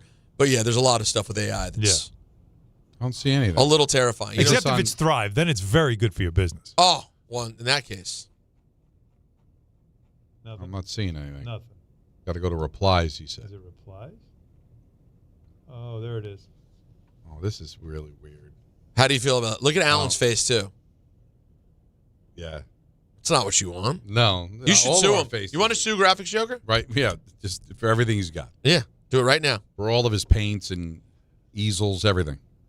Done. Boy, it's disturbing. It's not great. No, it's a little strange. No, it's more than a little strange. It's a lot strange, but that's all right. Wanted to bring this up. I was, minding my own business this morning. Walking down the street. Giving the kids breakfast, and I'm listening to the great show in the morning. You talking about DiPietro DiPietro Rothenberg? Yeah. Okay, I thought. DNR. And obviously, Dave is ready to just blow up the Giants, and he wants Dable and Shane gone, and a lot of people have that opinion. I certainly had that opinion after what I saw against the 49ers. Just, again, can't kick, can't defend. 2 straight series, they threw the ball once, just drove it right down the Giants' throat. They quit. Now, offense looked nice, especially in the second half, and Dart, and I agree with Greeny. I'm high on Jackson Dart. There's no question, but that should not be enough to save Dable his job, and we'll see if it's enough to save Shane his job. But so I'm listening to Minding My Own Business, and Mel Kiper Jr., who does a weekly spot with them, was on. And he says, for now, he would bring Dable back. I think it's still a long, long way to go. In terms of Dayball, I think Dart's the key guy. I mean, you realize once that personnel hopefully stays on the field and is healthy for a full season, you get some good luck on the injury front moving forward, then Jackson Dart's your guy. Then I would give Dayball a year. With a team, I like to see a team that's close to full strength, have a quarterback continue to progress, right? Continue to progress for Jackson Dart next year, become one of the top 10 quarterbacks in the league, and then let's see how Dayball does with everything going in the right direction. Again, nobody can get his name right. Crazy. No one. Isn't it weird? We're the only one. Is it really worthwhile for us to be right when everyone else is wrong? I'm going to start saying Dayball. Even though we know it doesn't matter. He told us that. Yeah. Dayball, like table. We have a drop. Dayball. But do you just say, you know what? We're just going to give up because we're the only ones. We're right, but we're only the 1% of the world that does it right. How long is it going to matter for? Right, just as we get used to it. But I'm texting the guys, and listen, they're focused on the interview, so they didn't bring this up. Sure. Mel, are you going to bring back Brian Daboll in the last year of his contract? Have him be a lame duck coach? Are you going to extend him? So when he says, give him another year, you're not giving him another year. You're probably going to have to tack on another year on top of that, so there's some stability in the organization. How are you going to win over free agents when you've got a coach that's a lame duck? Now, it's been done. It does happen, but 3 consecutive 2-7 starts to your year. I mean, what are we hanging on for? All right? And everybody gave him credit for Josh Allen. And let's say, for sake of argument, he was responsible for the growth of Josh Allen. Josh has done just fine after he left. Just fine. So the idea that it all collapses, I don't think it's ideal to have a young quarterback have to have a second head coach and a second offensive coordinator. It's not ideal. But is it ideal to bring a coach back that just can't get anything done? He's still hanging on to 2022. Last I checked, that was 4 years ago. Since then, 7-2 start in 23, 7-2 start in 24, 7-2 start now in 25. I mean, come on. And the injuries, are they 2-7 because Neighbors is out?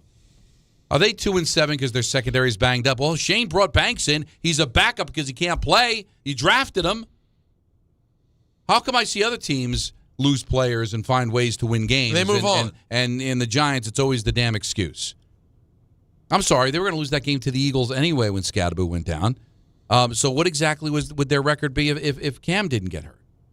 So I'm sorry, Mel. I respect you, and you know the draft. But, man, you're just going to bring Brian back on the last year of his contract and see what happens? I don't like it either at all, much as I love Mel. How do you feel about the theory that I unsheathed for the world on yesterday's program? Interesting that you used that word. The idea that Brian Daboll pulled the Jackson Dart quarterback card too early. And that by pulling it as early as he did, you ignited this excitement in the early part of the season. And as things dry up, Scadaboo's hurt, no Neighbors, no options. As the year goes on, by the time we get to December and January, the super excitement everyone had about the kid has now faded into losing basically every week. He has a good moment, he has a bad moment. And not to say that people won't still believe in the kid, Don, but that some of the Daboll getting it right on the quarterback will have faded. It's like, no, but now we've seen a kid, he's good. Let's get someone in who can coach him. Because we saw he had a good guy, Daniel Jones, too. Couldn't coach him up either. Yeah, but you know what? Whereas if he pulled it out later in the season. Would you say Mike Greenberg is a pretty significant sports host, talent, personality? I would say so, yes. He's yes. And even after the Giants embarrassed themselves in the fourth quarter in Denver, got killed in Philadelphia, got destroyed at home against San Francisco, you heard how gushing Greenberg was about Dart. I think the kid's got it, and I think but that's he not what can I'm overcome saying. It. No, but I think I'm saying, will Daboll though still be getting the credit for it? No, as the excitement. I think what you're saying. Help me out. Yeah, no, because I understood we had this conversation, and it does make sense, but it also is difficult to You can't edit it, right? Because if he waited too long, it would have been, why'd you wait so long? And you could have cost the season. So I think he was damned if he did and damned if he didn't anyway. But what you're saying, which it carries a lot of weight because there is so much time left in the season, is that now that the shine kind of is gone. Right. And now we're just watching bad football again. The focus goes back on the coaching. See, the focus was on the coaching right out of the gate. Then you make the change. Now the focus on the quarterback. This is fun. This kid's got it. But then then they lose every game that could give them a season. But not just losing. The way they're losing. I know, but and then it becomes now back on the coach, and he can't avoid it. And the only thing I'm telling you, this is my thing. The only thing that saves Brian Daboll and also Brian Daboll is if Dart says that's my coach. Nah. I don't think it's enough. I don't think he's got enough to do He'd that. have to. I mean, we'll have to see how the year plays out. Well, because you want, like, if he's that adamant about it, you want to, like, all right, then we'll give it a little more time.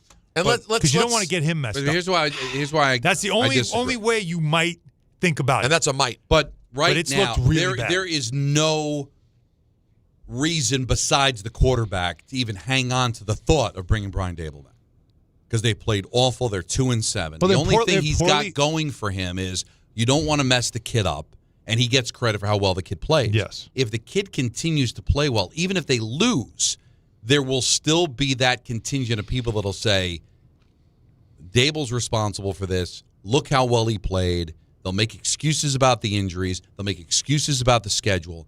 It's still his best chance to come back. So as long as Dart plays well, and he played well against San Francisco, and he was okay against Philadelphia, and he was great against Denver until he had the turnover in the fourth quarter, but he's a kid, that's going to happen. If he can, to Peter's analogy, if he continues to play well and they lose, it still could save Dable's job because they've attached the only thing they have is how the quarterback is playing. Yeah. The only thing that could really kill him for sure is if the quarterback completely falls apart, and I don't think that will necessarily happen. But it's a pretty. That's why I said I'm kind of like jealous of the Jets today, because they found their direction. There's still a possibility that everything comes back. And well, it was a tough schedule, and they had injuries, so let's run it back and extend them. Now, here's more Mel on Shane and Dable sticking around for another year with Dart. The critical thing at the top of any list is, do you have the right quarterback? They got the guy. So right now they look like they have that guy. So be happy with that. Celebrate that. Another draft, another free agency cycle. Let's see what this team looks like going into next year. If they maintain relative good health, what can Dable and this coaching staff do then? I don't see a problem there, guys. Well, again, you don't see the problem because you haven't looked at the fact that he's only got 1 year left on his contract. If I can quote Vinny from Staten Island, do you watch the games? It's honestly, he's really struggled in games. He's really struggled. I still think what's hurt him the most is his decision to bring in Shane Bowen. And that was all him. They had a really good, smart, experienced defensive coordinator who, yes, is high maintenance, he's got a little bit of Rex Ryan about him where you're going to have to deal with that. But if you can manage that as a head coach, knowing, well, I got a guy that knows what he's doing defensively. And if I got to put up with him being angry because the offense wasn't, whatever it is, I can handle that. But I know he's really good. He poorly did that. The Graham Gano stuff, the kicker stuff, that like for 2 years now, how they've screwed that up. There's a lot of things, him going into the 10th, there's just a lot of things that he has done now over the last 2 years. And the way he treated Daniel Jones at times. There's so much there now that just tells you, I don't know if this is a guy that I could put as my CEO. Right. But let's not dig too deep. 3 straight 2-7 starts. But you can make excuses for the record. Yeah, but and I'm saying, but the eye test has also built up enough evidence against it. The defense quit. And that should be enough to get everybody fired. Now, you've always asked, if not Dable, then who? That's a great question. Well, the name that's starting to rise up is Lane Kiffin. Well, we knew this. And Paul Feinbaum was on with Michael Kay earlier today. Should the Giants be interested in Kiffin? He is a superb coach right now, and I think he would be interested. The relationship with Jackson Dart, he got him out of California and turned him into a superb quarterback. And it's interesting that Dable, I think, followed Kiffin at Alabama under Nick Saban. But there's no comparison between Brian Dable and Lane Kiffin. Lane Kiffin is an infinitely better coach than Brian Dable. I don't think I need to convince you of that. Now, he's got his contract runs through like 2031 and 2032. Buyout's like $36 million, which in all comparisons isn't that big of a number. Listen, the contracts in college football are very similar to toilet paper. You can wipe your behind. Right, he'd walk away for an NFL job if he would. That's $9 million a year now. What's the coach? What's the NFL coach? What does an NFL coach get these days? I mean, Lane Kiffin could easily get 10. You think so?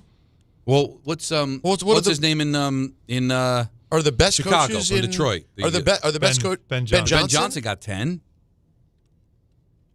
I mean, I guess if Ben Johnson Lane got 10, Kiffin's got NFL experience. Listen, you guys do whatever Ben you want. Johnson got 13 a year. 13 on a 5-year contract. 13. All right, then he would get. All right, is Mara and Tish ready to write that check? I don't know. By the way, I think that you are.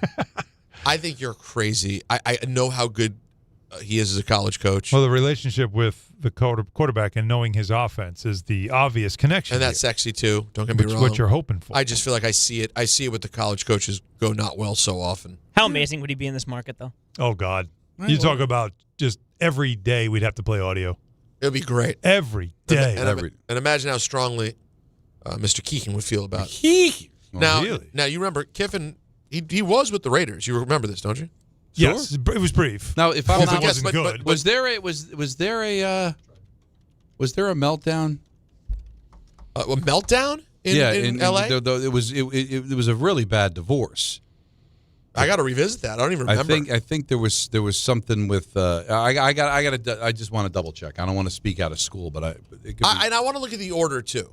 Like, what had he done in college prior to the Raiders, and then what happened afterwards? I'm just always curious about that because sometimes it's just a thing. Now, what's that? Now, if you're interested in the Raiders, they are playing in Thursday Night Football, and every NFL Thursday is your chance to hit the jackpot on FanDuel. All right, so here's the deal: you get your share of $2 million in bonus bets each week. All you got to do is place an anytime touchdown scorer bet before the game kicks off, and if your player scores the first or last TD of the game, you win your bet plus a share of bonus bets. Just visit FanDuel.com/Peter. That's me. To take a shot at the jackpot. FanDuel.com/Peter to get in on the action this Thursday. 21 and over, physically present in New York. Option required. Must apply profit boost token on select market. Prize pool to be split equally among all eligible participants who made the correct first or last TD pick. Bonus issued is non-withdrawable bonus bets, which expire 21 days after receipt. Restrictions apply. See terms at sportsbook.fanduel.com for help with a gambling problem. Call 877-8-HOPE-NY. Text HOPE-NY 467-369. Now, just go ahead. As I'm getting older, Take your time. To lose. The whole Al Davis with the overhead projector. Yeah. Wasn't that Lane Kiffin? I don't remember. Is that what you don't remember? He had a whole big meltdown press conference. He had an overhead projector. He was writing all things down, and I thought it was after he fired Lane Kiffin, he had this. I'm going to look this crazy. up. Right. Just look it up to see, because I want to make sure I got that right. Jermaine Johnson, still a Jet, spoke via social media. We'll have that for you coming up next on Hahn and Rosenberg, ESPN New York. Is college even worth it these days? At Empire State University, it actually is. They are SUNY's leading online university. Flexible, affordable, and built for real life. With more than 120 degree programs, you can study what matters most to you. And students agree. They're ranked #1 in student satisfaction among SUNY schools. Whether you are finishing what you started or starting fresh, your goals are within reach. See for yourself. Visit SUNYEmpire.edu before the next term begins. Every NFL Thursday is your chance to hit the jackpot.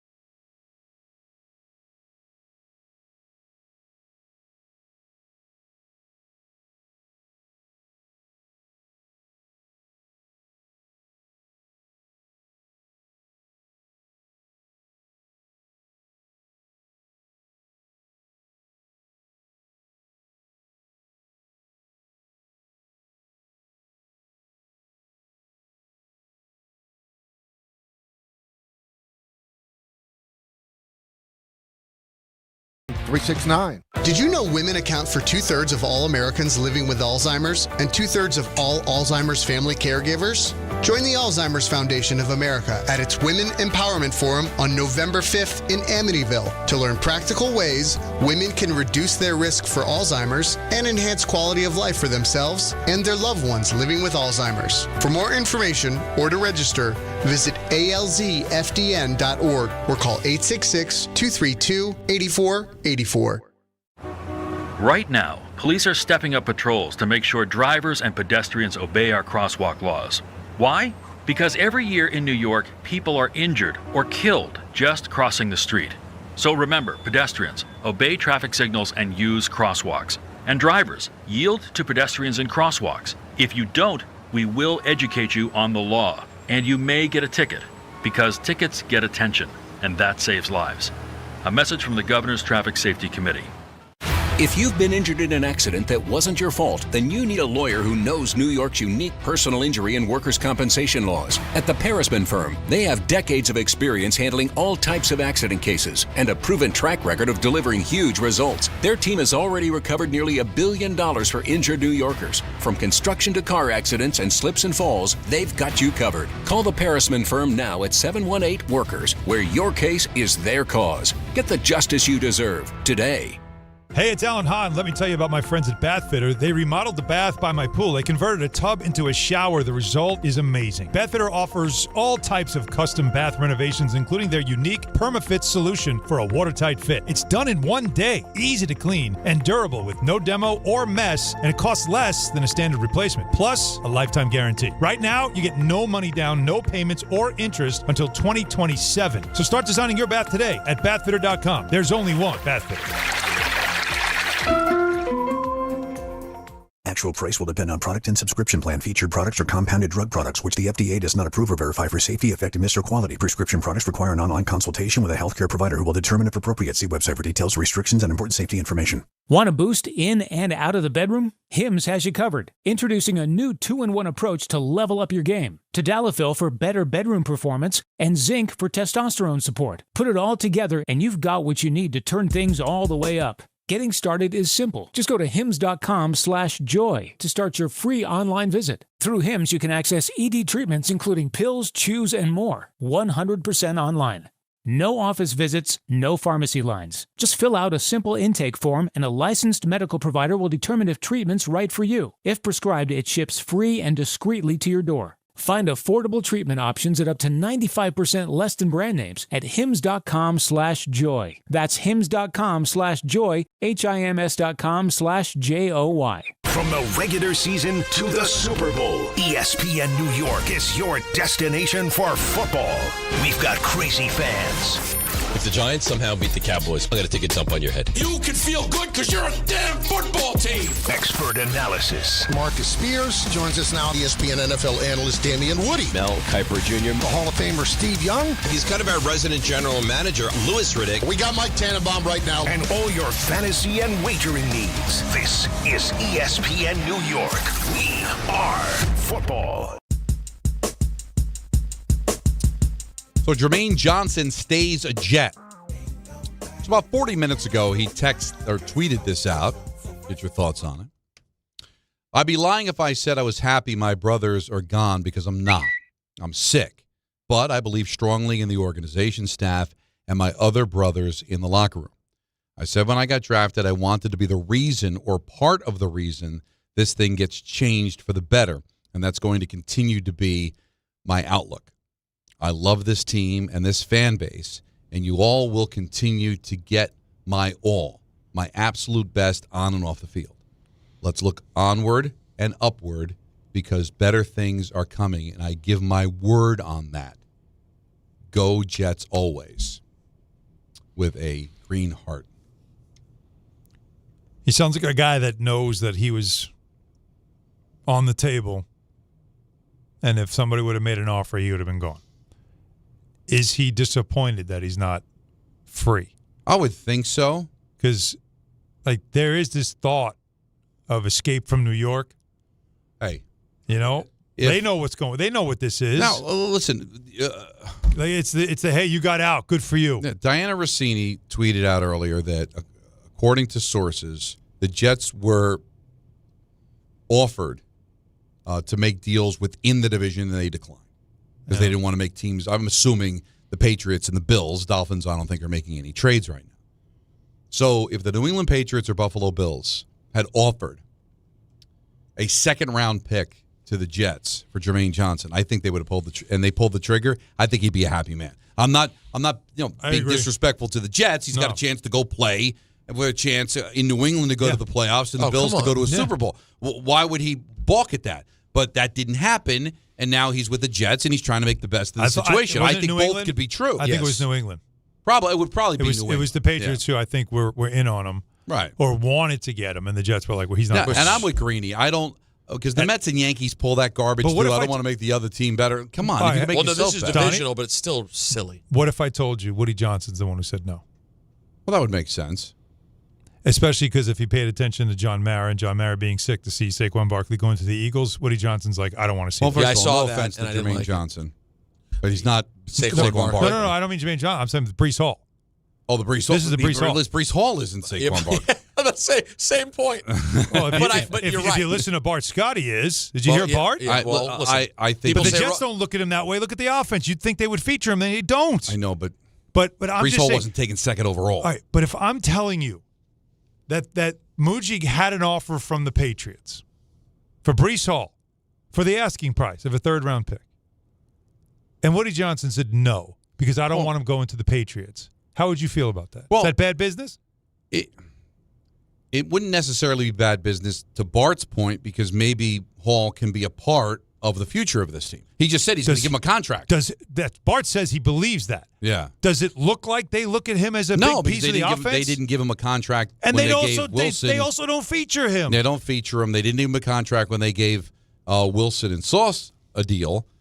So, and then it becomes a Saquon situation where he can end up walking, and you could have traded something for him. So again, if I told you the owner said no, that would be typical Woody Johnson. That's bad business. It's bad business because that's if emotion. you can make see the thing with and the other thing that's the bad analogy with Saquon is that you hate him to go to the Eagles for nothing.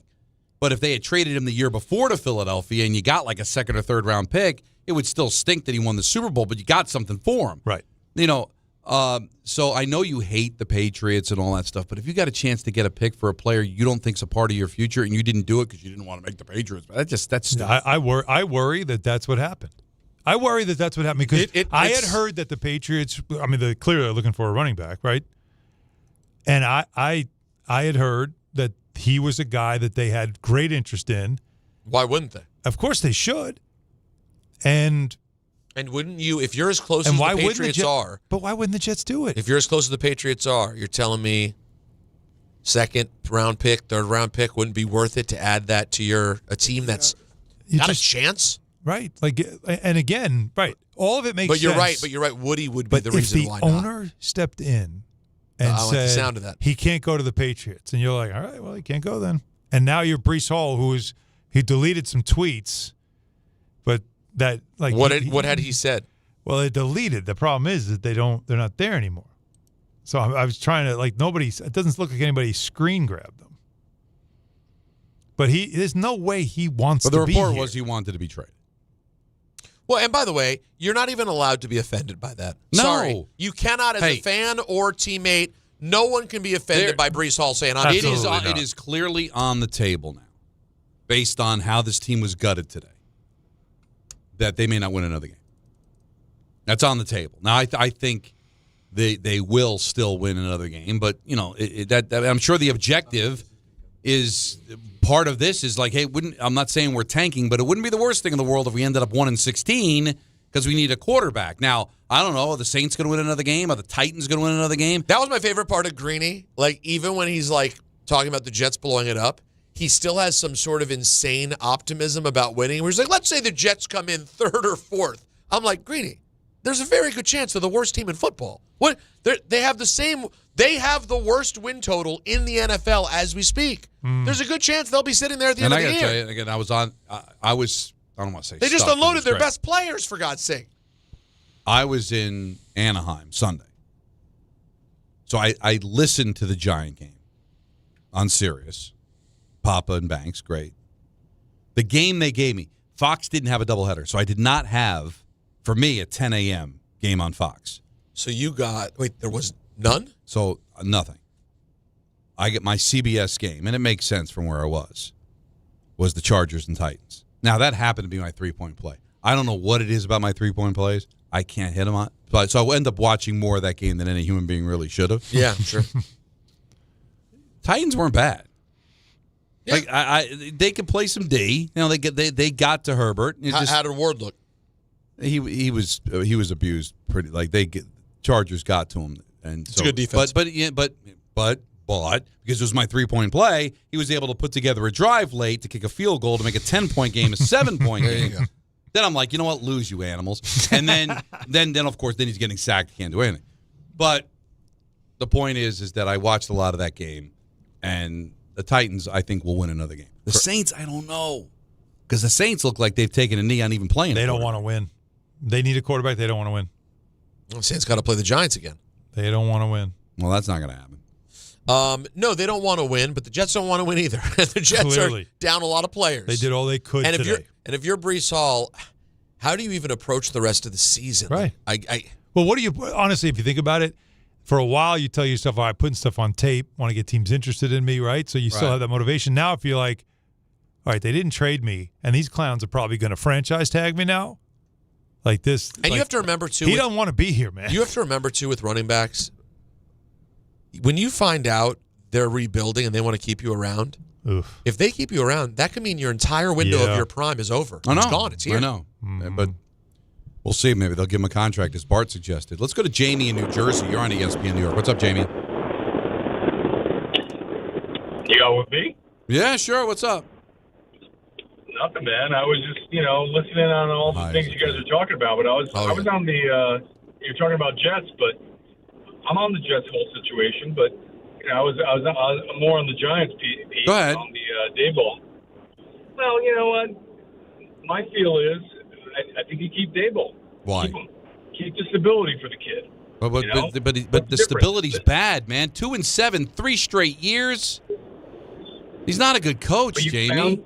But you found your guy, right? And not necessarily. If he's a good quarterback, maybe they have their guy, Jamie. Maybe they don't, but maybe they could have had their guy with Daniel Jones if they had a better coach. And by the way, I just don't know.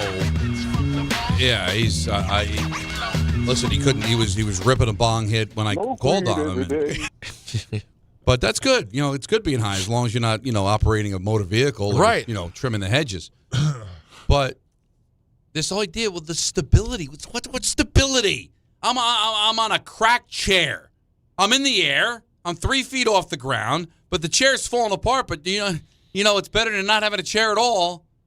It's the stability. What's stability? 2-7, 3 straight years. 2-7, 3 straight years. It's not all because of injury. It's not all because the schedule's tough. The guy can't coach. He's a good offensive coordinator. He works well with quarterbacks, but he stinks as a coach. He's got to go. Out. Goodbye. Oh, but you're going to hurt the ball quarterback. The ball quarterback. You take the offensive coordinator and the head coach away, and then he's not going to be able to play. So we're going to keep the bad coach so the quarterback plays well, but they continue to lose games. But we still have a quarterback. I don't like it either, but if he's a good quarterback, it's not like you're severing limbs by replacing the head coach of the offensive coordinator. He might be able to fight through it, okay? He might be able to. But no, Peter, 3 straight years, 2-7. Listen, I've only been following football for 45 years now. 2-7's not a good record. No. Allen's not good. Not 3 straight years of it. But then you do it 3 straight years? Mm-hmm. Yeah, that's not good. Sometimes it's just right there. It's just right there in front of you. Do we really need to take the deep dive? 2-7 every year. And oh, by the way, and can we? Go ahead. It's all right. Peter and I lived through it. We Selma and Louise did. Thelma and Louise. Or Selma. No, even Selma was there. She was in the trunk. That's the deleted scene. She was tied and gagged in the trunk. Oh, my God. Which made the ending of that movie way different than what people think. I didn't know. Right? We Thelma and Louise that entire season. We analyzed it, dissected it every day on the K Show. They were 9-7-1. They were like a fart away from being 7-9-1 and missing the playoffs, okay? I'm telling you. They literally pulled games out of their rumpus. It was amazing. Yeah. All right? And good for them. They did it. And then they got it. I'm surprised that the Vikings didn't wear gold in that game because they were handed like the golden ticket of advancing to the divisional round. Correct. And then if the Giants were a murder victim in Philadelphia, they would have brought a mop. There'd be no body bag. They would bring a mop and some Tupperware. Because there was nothing left. It was like Freddy Krueger. It was Johnny Depp in Freddy Krueger. Oh, yeah. Nightmare 1. Done. Through the they TV. Brought a mop. Head through the TV. All right? And that's what but he was coach of the year. 1, 2, 3, 2 and 7 starts. That's not what you want. Not good, Bob. No, not a good fight in that game either. But if you're a fight fan, Bud Light and ESPN New York are sending you. That's right, at UFC at MSG. He's getting really good at Tap this. the ball. Oh, no, it's Anthony. It's Anthony's favorite part of the show now is feeding me different ways to get to these transitions. Tap the Bud Light tile in the ESPN New York app and enter for your chance to win a pair. Smash it. Yeah. Smash it. Fast, subscribe, like. Well, there you go. And there's a drop, and there's a video drop. There's so many things there. I hope Don was still on camera. All right, but yes, if you're a fan of the UFC, you want to be there, check out the tile, the Bud Light tile in the ESPN New York app. Get in there. Go hang out with me at the fight. Bud Light's the official beer of UFC. So make your move now in the ESPN New York app. 21 and over, no purchase necessary. Void where prohibited. Rules on the ESPN New York app. Please enjoy Bud Light responsibly. ENN time, baby. Let's go.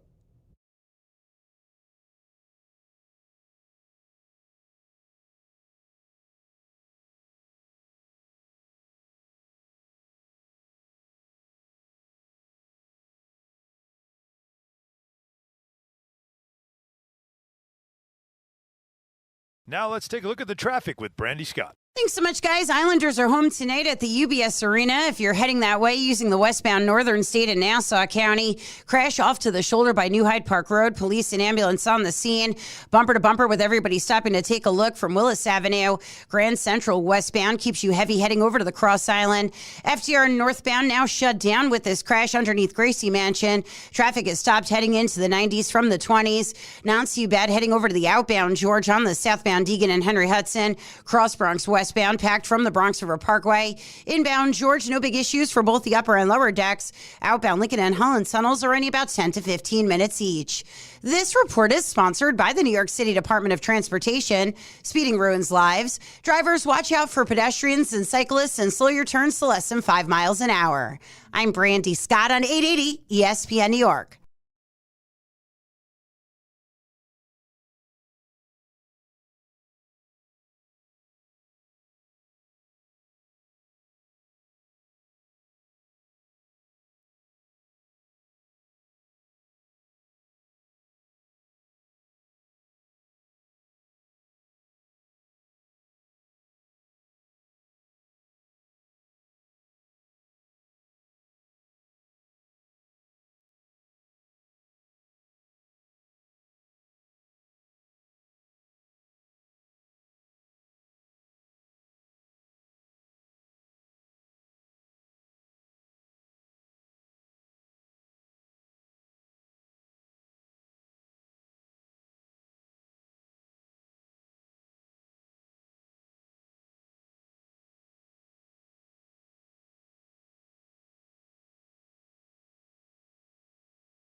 Hey, how's everyone doing?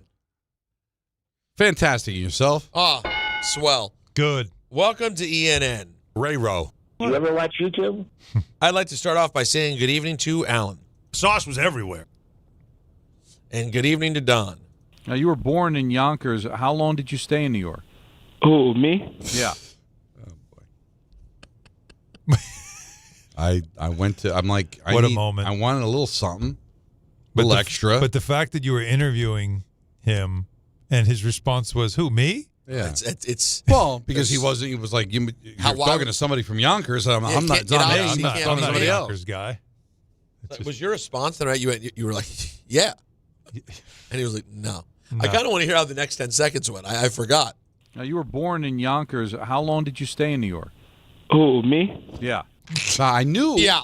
I knew he didn't stay long. Matter of fact, he didn't stay at all. He couldn't stay because he was never here. And I got duped by Wikipedia. Yeah. Which, so great.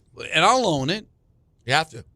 But I just, listen, if you were playing the long game, like maybe somebody will do an interview with Sauce and I'll fool them that he was actually born in Yonkers. It worked. But if you put Mars, that's funny, right? Yonkers. But just, so are you going to look at that and go, this is fake? This is fake? No. Now, you were born in Yonkers. How long did you stay in New York? Who, me? Yeah. So I Fast, scribe, like. Scribe, like. And good evening, Don. Good evening, Don. You're going to hurt the ball quarterback. Up one. Up one. What, that was today? Yes. That happened on the program? When they were talking and you only had 1 ear in and you said you didn't fumble and this is how it would sound if you did. Up one. Well, that's something. You're just in a groove. You don't even know what you're doing. You know what? And Table, like a table? Nah. But you know not what? That hard. But we've decided as a show, the ball. I'd rather be wrong than be the 1% of people that are right, and everybody still thinks you're the. His you're the name is Brian Dayball. Because he plays with the ball. He's a ball coach. Good evening, Don. They continue to lose games. Very Adam Sandler. Yeah. I don't know where. You're going to hurt the ball quarterback. Ambassador Johnson? Okay. It's all good. NFL deadline updates, kids. Things have happened. See what we got. See if you guys care. The Seahawks bolstering their banged-up receiving core. They got Rashid Shaheed, hell of a name, in a trade with the Saints on Tuesday. Mm-hmm. Seattle's going to send a 2026 4th and 5th rounder to New Orleans. Because Seahawks what happened was they decided that they needed to trade their wide receivers because the NFL did not approve the Saints using a jugs gun as a quarterback. So they figured. They said, you know what? By the way, I was just looking up at Don's TV, and he's a Jimmy Traina post with a Russo clip. Well, why aren't there any media outlets that literally post every word we say every day? Like, a solid, respected outlet who just goes, hey, Don LaGreca had flatulence on the air today. No, because here's a 40-second clip. I need to get the story. Fan. I don't. He has to be a fan who also has media. Happens to be media. Yeah, he loves Mike and Chris. He hates Michael K. Oh, yeah, and he hated K. And he won't follow me on social media. We work together at Sports Phone. I know Jimmy. I like Jimmy. Well, but I guess I'm collateral damage because he hates K. And he's a Yankee fan. So then why do you bother? Because he's got some interesting loyalty stuff. one way is stupidity. By the way, that is you want to know the core of who Alan Hahn is. You want to get deep into the mind's eye, into the soul of who the man is. That last sentence, people, if you're listening, that was a mouthful. Well, I respect it. Is it wrong? I mean, this is no, but it's like it just lets you know the kind of vindictive animal that Alan is. It's deep in there. Don't cross him. Don't cross him. Right. Dead. What? Like my dad. Why is that? I didn't say it's bad. Okay. I said it's an insight into the soul. Huh? It's like my dad. It's not being. I didn't think it's being vindictive. No, it's just it's being not. Aware of. It's not being vindictive. Like, why am I wasting my energy on you? It's not being vindictive. No, but I know. But it could go with vindictive. You know what I mean? Like they could be country cousins. Oh, absolutely. So my dad, like you could relate to my dad, who when I was a kid notoriously, he would at least joke about, I don't know if it was real or not, reading the obituaries every day to see if his old boss was dead. That's the household I grew up in. And then a few years ago, he got to enjoy it. You make a good point. If he doesn't like Michael to that extent, I should not follow him. Right. Well, no. But If he ignores you, if I you don't are know- collateral damage, It's kind of. then so should he. I kind of just want to know why. Have you ever asked him? Well, he doesn't follow you. He doesn't follow me. I'm not going to sit there on social media like, why don't you like me? I was wondering, maybe was I mean to him at Sports Phone? Yeah, you've never been mean to anyone. No, I don't know. But maybe just, again, guilt by association, right? He hates Michael. Why does he hate Michael? I don't know why. By the way, we're talking about Jimmy Traina, who does the podcast for Sports Illustrated, the media podcast, done a lot of different stuff. But Alan brings up a good point. I do value his follow. Well, wait a minute. If he doesn't like Michael, maybe I should cut that. Tap out. But if he hates Michael so much, he has a tweet pinned. Go ahead. Because he loves Larry David. There you go. And it's Michael a Michael K. clip. is interviewing. It's a great point. If I hated someone, I'd never have that as my pinned tweet. Right? But it's a known fact that he hates K? According to Michael, yeah. And has Michael said this out loud, by the way? When has he not said things like that out loud? Sometimes we confuse our private conversations with the public ones. I think we've talked about it before. Oh, yeah. No, this has been talked about before. Yeah, no, this is public. Yeah. Okay. And I've seen Jimmy's tweets that he's very critical of Michael. Well, I'll tell you this. I was scheduled to go on his podcast leading into WrestleMania. Okay. Because he does a media podcast. Mm-hmm. And, Don, it's crazy. There's some people who believe that the different worlds that I'm in would make me an interesting media conversation. So leading into WrestleMania, we were going to do it. And if you could recall, it was a few weeks out, I lost my voice. And so it was the very rare time where I had to legitimately cancel something and go, sorry, I'm literally on voice rest. I'm not allowed to talk. I'm canceling everything. And then I've never heard back for a rebooking. So I'm probably dead now too.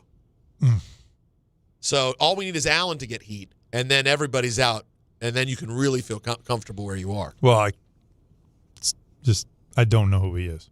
So Alan's dead now too. There's the ultimate. So there we go. We're out. No, so we're out. But I honestly, I have no clue. I had to look him up. Really? Why would I? I don't know. You know all the sports media people. That's not sports. That's. No, he's a sports media person. Well, yeah, but I don't know. Why? Now you're proud of it. No, it's not. And now you're digging in. You're a teammate. You are. I like what you're doing, and you're lining right up with the gang. I am just telling you that right. This is new to me. I have Darren Mougey audio. Okay. This is good. Let's hear what Darren Mougey wants to say about the Jets' moves at the deadline. We put a lot of effort leading up into this day. We meet weekly as a staff to discuss our roster and the potential trade values of our players. And we do this weekly as we go through the season leading up to it. So we have these values kind of set and these comps discussed as we go through No, this is interesting. So when we get to this trade deadline, you're set on what these values are really, what they're really worth in these players and what you might be willing to do to part ways with them. He's explaining the process. I know what the process is, Mac. But he's explaining it like watching someone comb their hair. God. But that's always a sign of a good GM. I want my GM to be It is bored. true. You don't want them to give anything. He was droning on about a process, which tells you what it tells me? I'm giving you nothing. He didn't wake up this morning and just on the seat of his pants, just go like, you know what? Let me see what I can get for Quinnen. By the way, it's a great point. We should have went into that knowing. What was he? Yeah, I got to tell you, never been a fan of Quinnen. Time to move on. Right? Sauce. Yeah, I told him I wouldn't run it for one first rounder. They offered two. I said, sure. Yeah, deadline's at 4, so we figure let's just see what we can have. Let's shake, rattle, and roll. Like, no. We've been doing this for months. We're leading into this. We knew what our guys were valued at. We had a market for them, and we wanted to see what we can get. Like, he's telling you that this is a process. And that he thought. You can't be mad at that. You can't be mad at that. So I like that. Jacoby Myers has a new home. Jacoby Myers with the Raiders, the veteran receiver, is now no, he was there. Was with the Raiders. Now Jacoby Myers is going to the former Raider. He's a former Patriot, Jaguar now. He was a Raider, but he's now a Jaguar. That was the biggest wide receiver name on the market, right? Like there wasn't really anybody else. I got to tell you, guess what? I don't have movement. Nothing. Not really. Maybe they do in Jacksonville. I'm not saying I wouldn't be happy to have him on my squad. He's a good piece to have. Not terrible. Chili's opens in Jacksonville. They have movement. That's a good point. That's a really good point. How dare you? The Dallas Cowboys have acquired veteran linebacker Logan Wilson in a trade from the Bengals. They were busy today. By the way, did you guys see Jerry Jones and Stephen A. hanging out in the suite last night? I mean, where's the? You're a journalist. You can't hang out with the. Really? This is dapping them up. The lines are blurred. Dapping them up. It's And did you see he's parlayed the old solitaire thing into a spot? Yep. No. Remember he got caught playing solitaire during the NBA Finals? Of course I did. Well, now that there's with the phone, the solitaire phone, he's got a whole ad around it. So he can't avoid making money. I was about to say classic example, money finds money. Money finds money. Yes. Classic Don. Nicely done. Money finds money. Nicely done.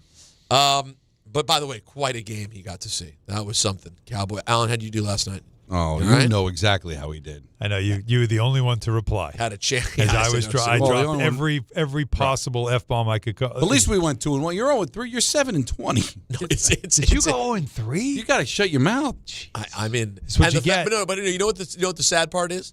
I am pathetic. My record will be in the annals. I'm heading toward the annals. Could be somewhere that sounds like that, and too. And it feels like someone's heading towards my annals. You're going deep into the annals? It feels like it every week. That's exactly what it feels like. It. But you guys should be ashamed of yourselves because I'm in the annals of bad betting, of bad picks, and neither of you have completely put me away yet. Like I'm not dead. No, because I can't get a 3-point play. If I went 12-1 last week, and my one loss was my 3-point play. If I got the 3-point play, man, it would have been bedtime for me. Yeah, night. But damn it, you didn't even come close. No, you didn't. He came closer than I did. We understand that, Don. Thanks. He came closer than I did. Boy, he had to. Well, I wouldn't know what you were thinking when you made that. Yeah, that was completely with your heart. There was zero brain in that. It's a mix. It's a mix of heart, not loving a ton, but like what else? So I thought I nailed the Patriots pick. Couldn't get that. I love that pick. I do it again. Cover. Nobody should be happy. Your 3-pointers are an abomination this year. I thought mine were pretty good for a while. You're 9-27 as a show. From 3? Yeah. Yeah, we got to stop. We're like NBA. You'll take 23%. Yeah, not for 27. I'm in all the right. league. I'll take that. You kidding me? We're like sorry, not 9 for 27. Mitchell 9 Robinson and from 27. 3. I bet you Mitchell Robinson's better from 3. Oh, 9 and 27. So we're 9 of 36. Yeah, you're 9 of 36 is not 25%. Not nearly as good. Stop shooting. Not as good. Time to stop shooting. No. Shoot your way out. No, Shoot or shoot. Shoot or shoot. Yeah, that's right. I actually think the next one's going in. Of course it is. You kidding That's me? what Larry would say. Larry? Larry Bird. Oh. Always shoot your way out. All right, John Morant. Things are getting a little squirrely in Memphis, and there's some tension between Ja and the team. If you haven't heard, and Ja had another interesting back and forth with reporters. Were you and the coaching staff able to talk about what happened Friday and move on? Y'all asked that question to them, huh? What about for you? Y'all asked that question, so y'all know the answer to that. Do you feel like everything's been resolved? Yeah. They told y'all that, right? Well, yeah, but we didn't hear it from you. Obviously, they can't go and tell y'all something I ain't say. You feel like you get the same joy right now that we used to see from you? No. Why not? What can be done to get it back? We'll see. Do you think you have a good relationship with the franchise in general? Yeah. They told y'all that, right? I didn't say anything about that. If I had a good relationship, I wouldn't talk to them at all. So, and we had our combos over these. Do you have any regrets about the way you played on Friday night in the second half? You said what? Do you have any regrets about the way you played in the game? I'm not talking about the That's your home run question? Sound like a bait question. I got to give it to you guys, your reporters.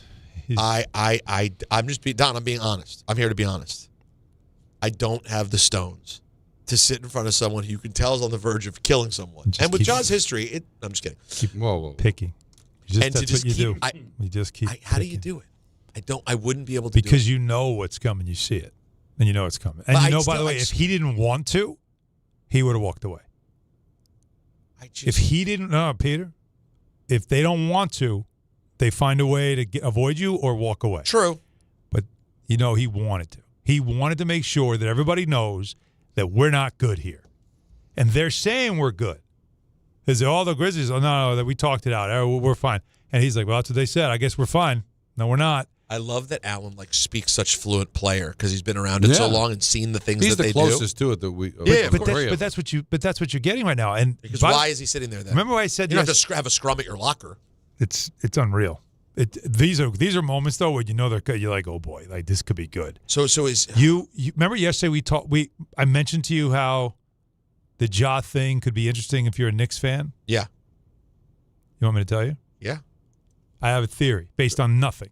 I love my favorite kind. And since I'm going to do the Joe Burrow thing, I'm going to go here. Yeah, go to another one. Keep making things up. Follow this story a little bit longer into the season. All right, Will. Moving him is very difficult, right? Because his contract, he's got a huge contract, right? But he's a big star. Yeah. Memphis, trading him during the season, it's suicide. They're not going to do it. He's going to be miserable. They'll have to figure something out. He's going to ask for a trade at some point. This is going to get to that level. Or he's going to try to get to an owner to fire coaches and all that stuff. But I think he's run his course there. When you are trading a guy like him, you've got to include another superstar level player, right? Yes. Because it's like you're giving up a superstar. You want to get a superstar. You want to get but a franchise like Memphis also might want to go through, because they're not a really good team anyway, might want to hit the reset button. Look for picks more than anything else, right? But if you're a team that has a superstar that wants to leave, boy, Ja would be a good replacement, right? So who's a team that we know that has a superstar that by next summer probably is going to say it's time to go? And they know it's coming. He knows it's coming. But the team that he wants to go to going to need some help from another team. So we're still Could Ja Morant help the Knicks get Giannis? That would be very, very interesting. And the timeline would be the same. It's right there. So it's something that I would just watch. Again, this is all me with a tinfoil hat. I'm conspiracy theorying this. There's nothing being talked about. Just Mel Gibson, Julia Roberts, tea leaves, tea leaves just looking at it, just like, I tell you what, if it works out, that's a guy that you can include in a mega deal, because if you're Milwaukee, it gives you a replacement star, and he's younger and under contract. So, just something to just wonder about. That's all. Hey, guys, ESPN New York is giving you the chance to experience UFC 322 at Madison Square Garden on November 15th. One grand prize winner and a guest will score tickets to the ESPN New York suite, hosted by me.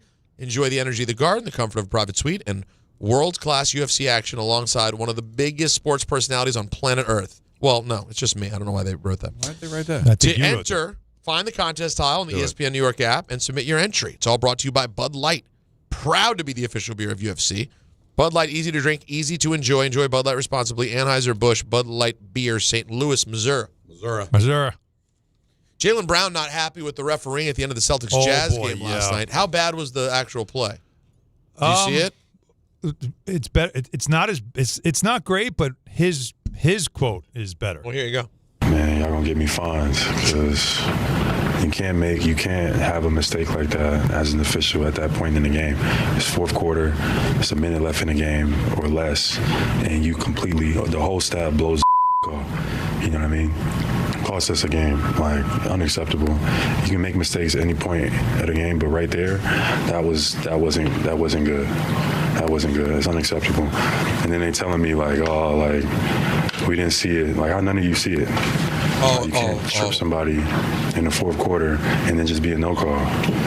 It's some bull. So George slips in front of Jaylen Brown, Don, but it's like he slips into his leg. So Brown has nowhere to go except fall on top of him, and the ball comes out.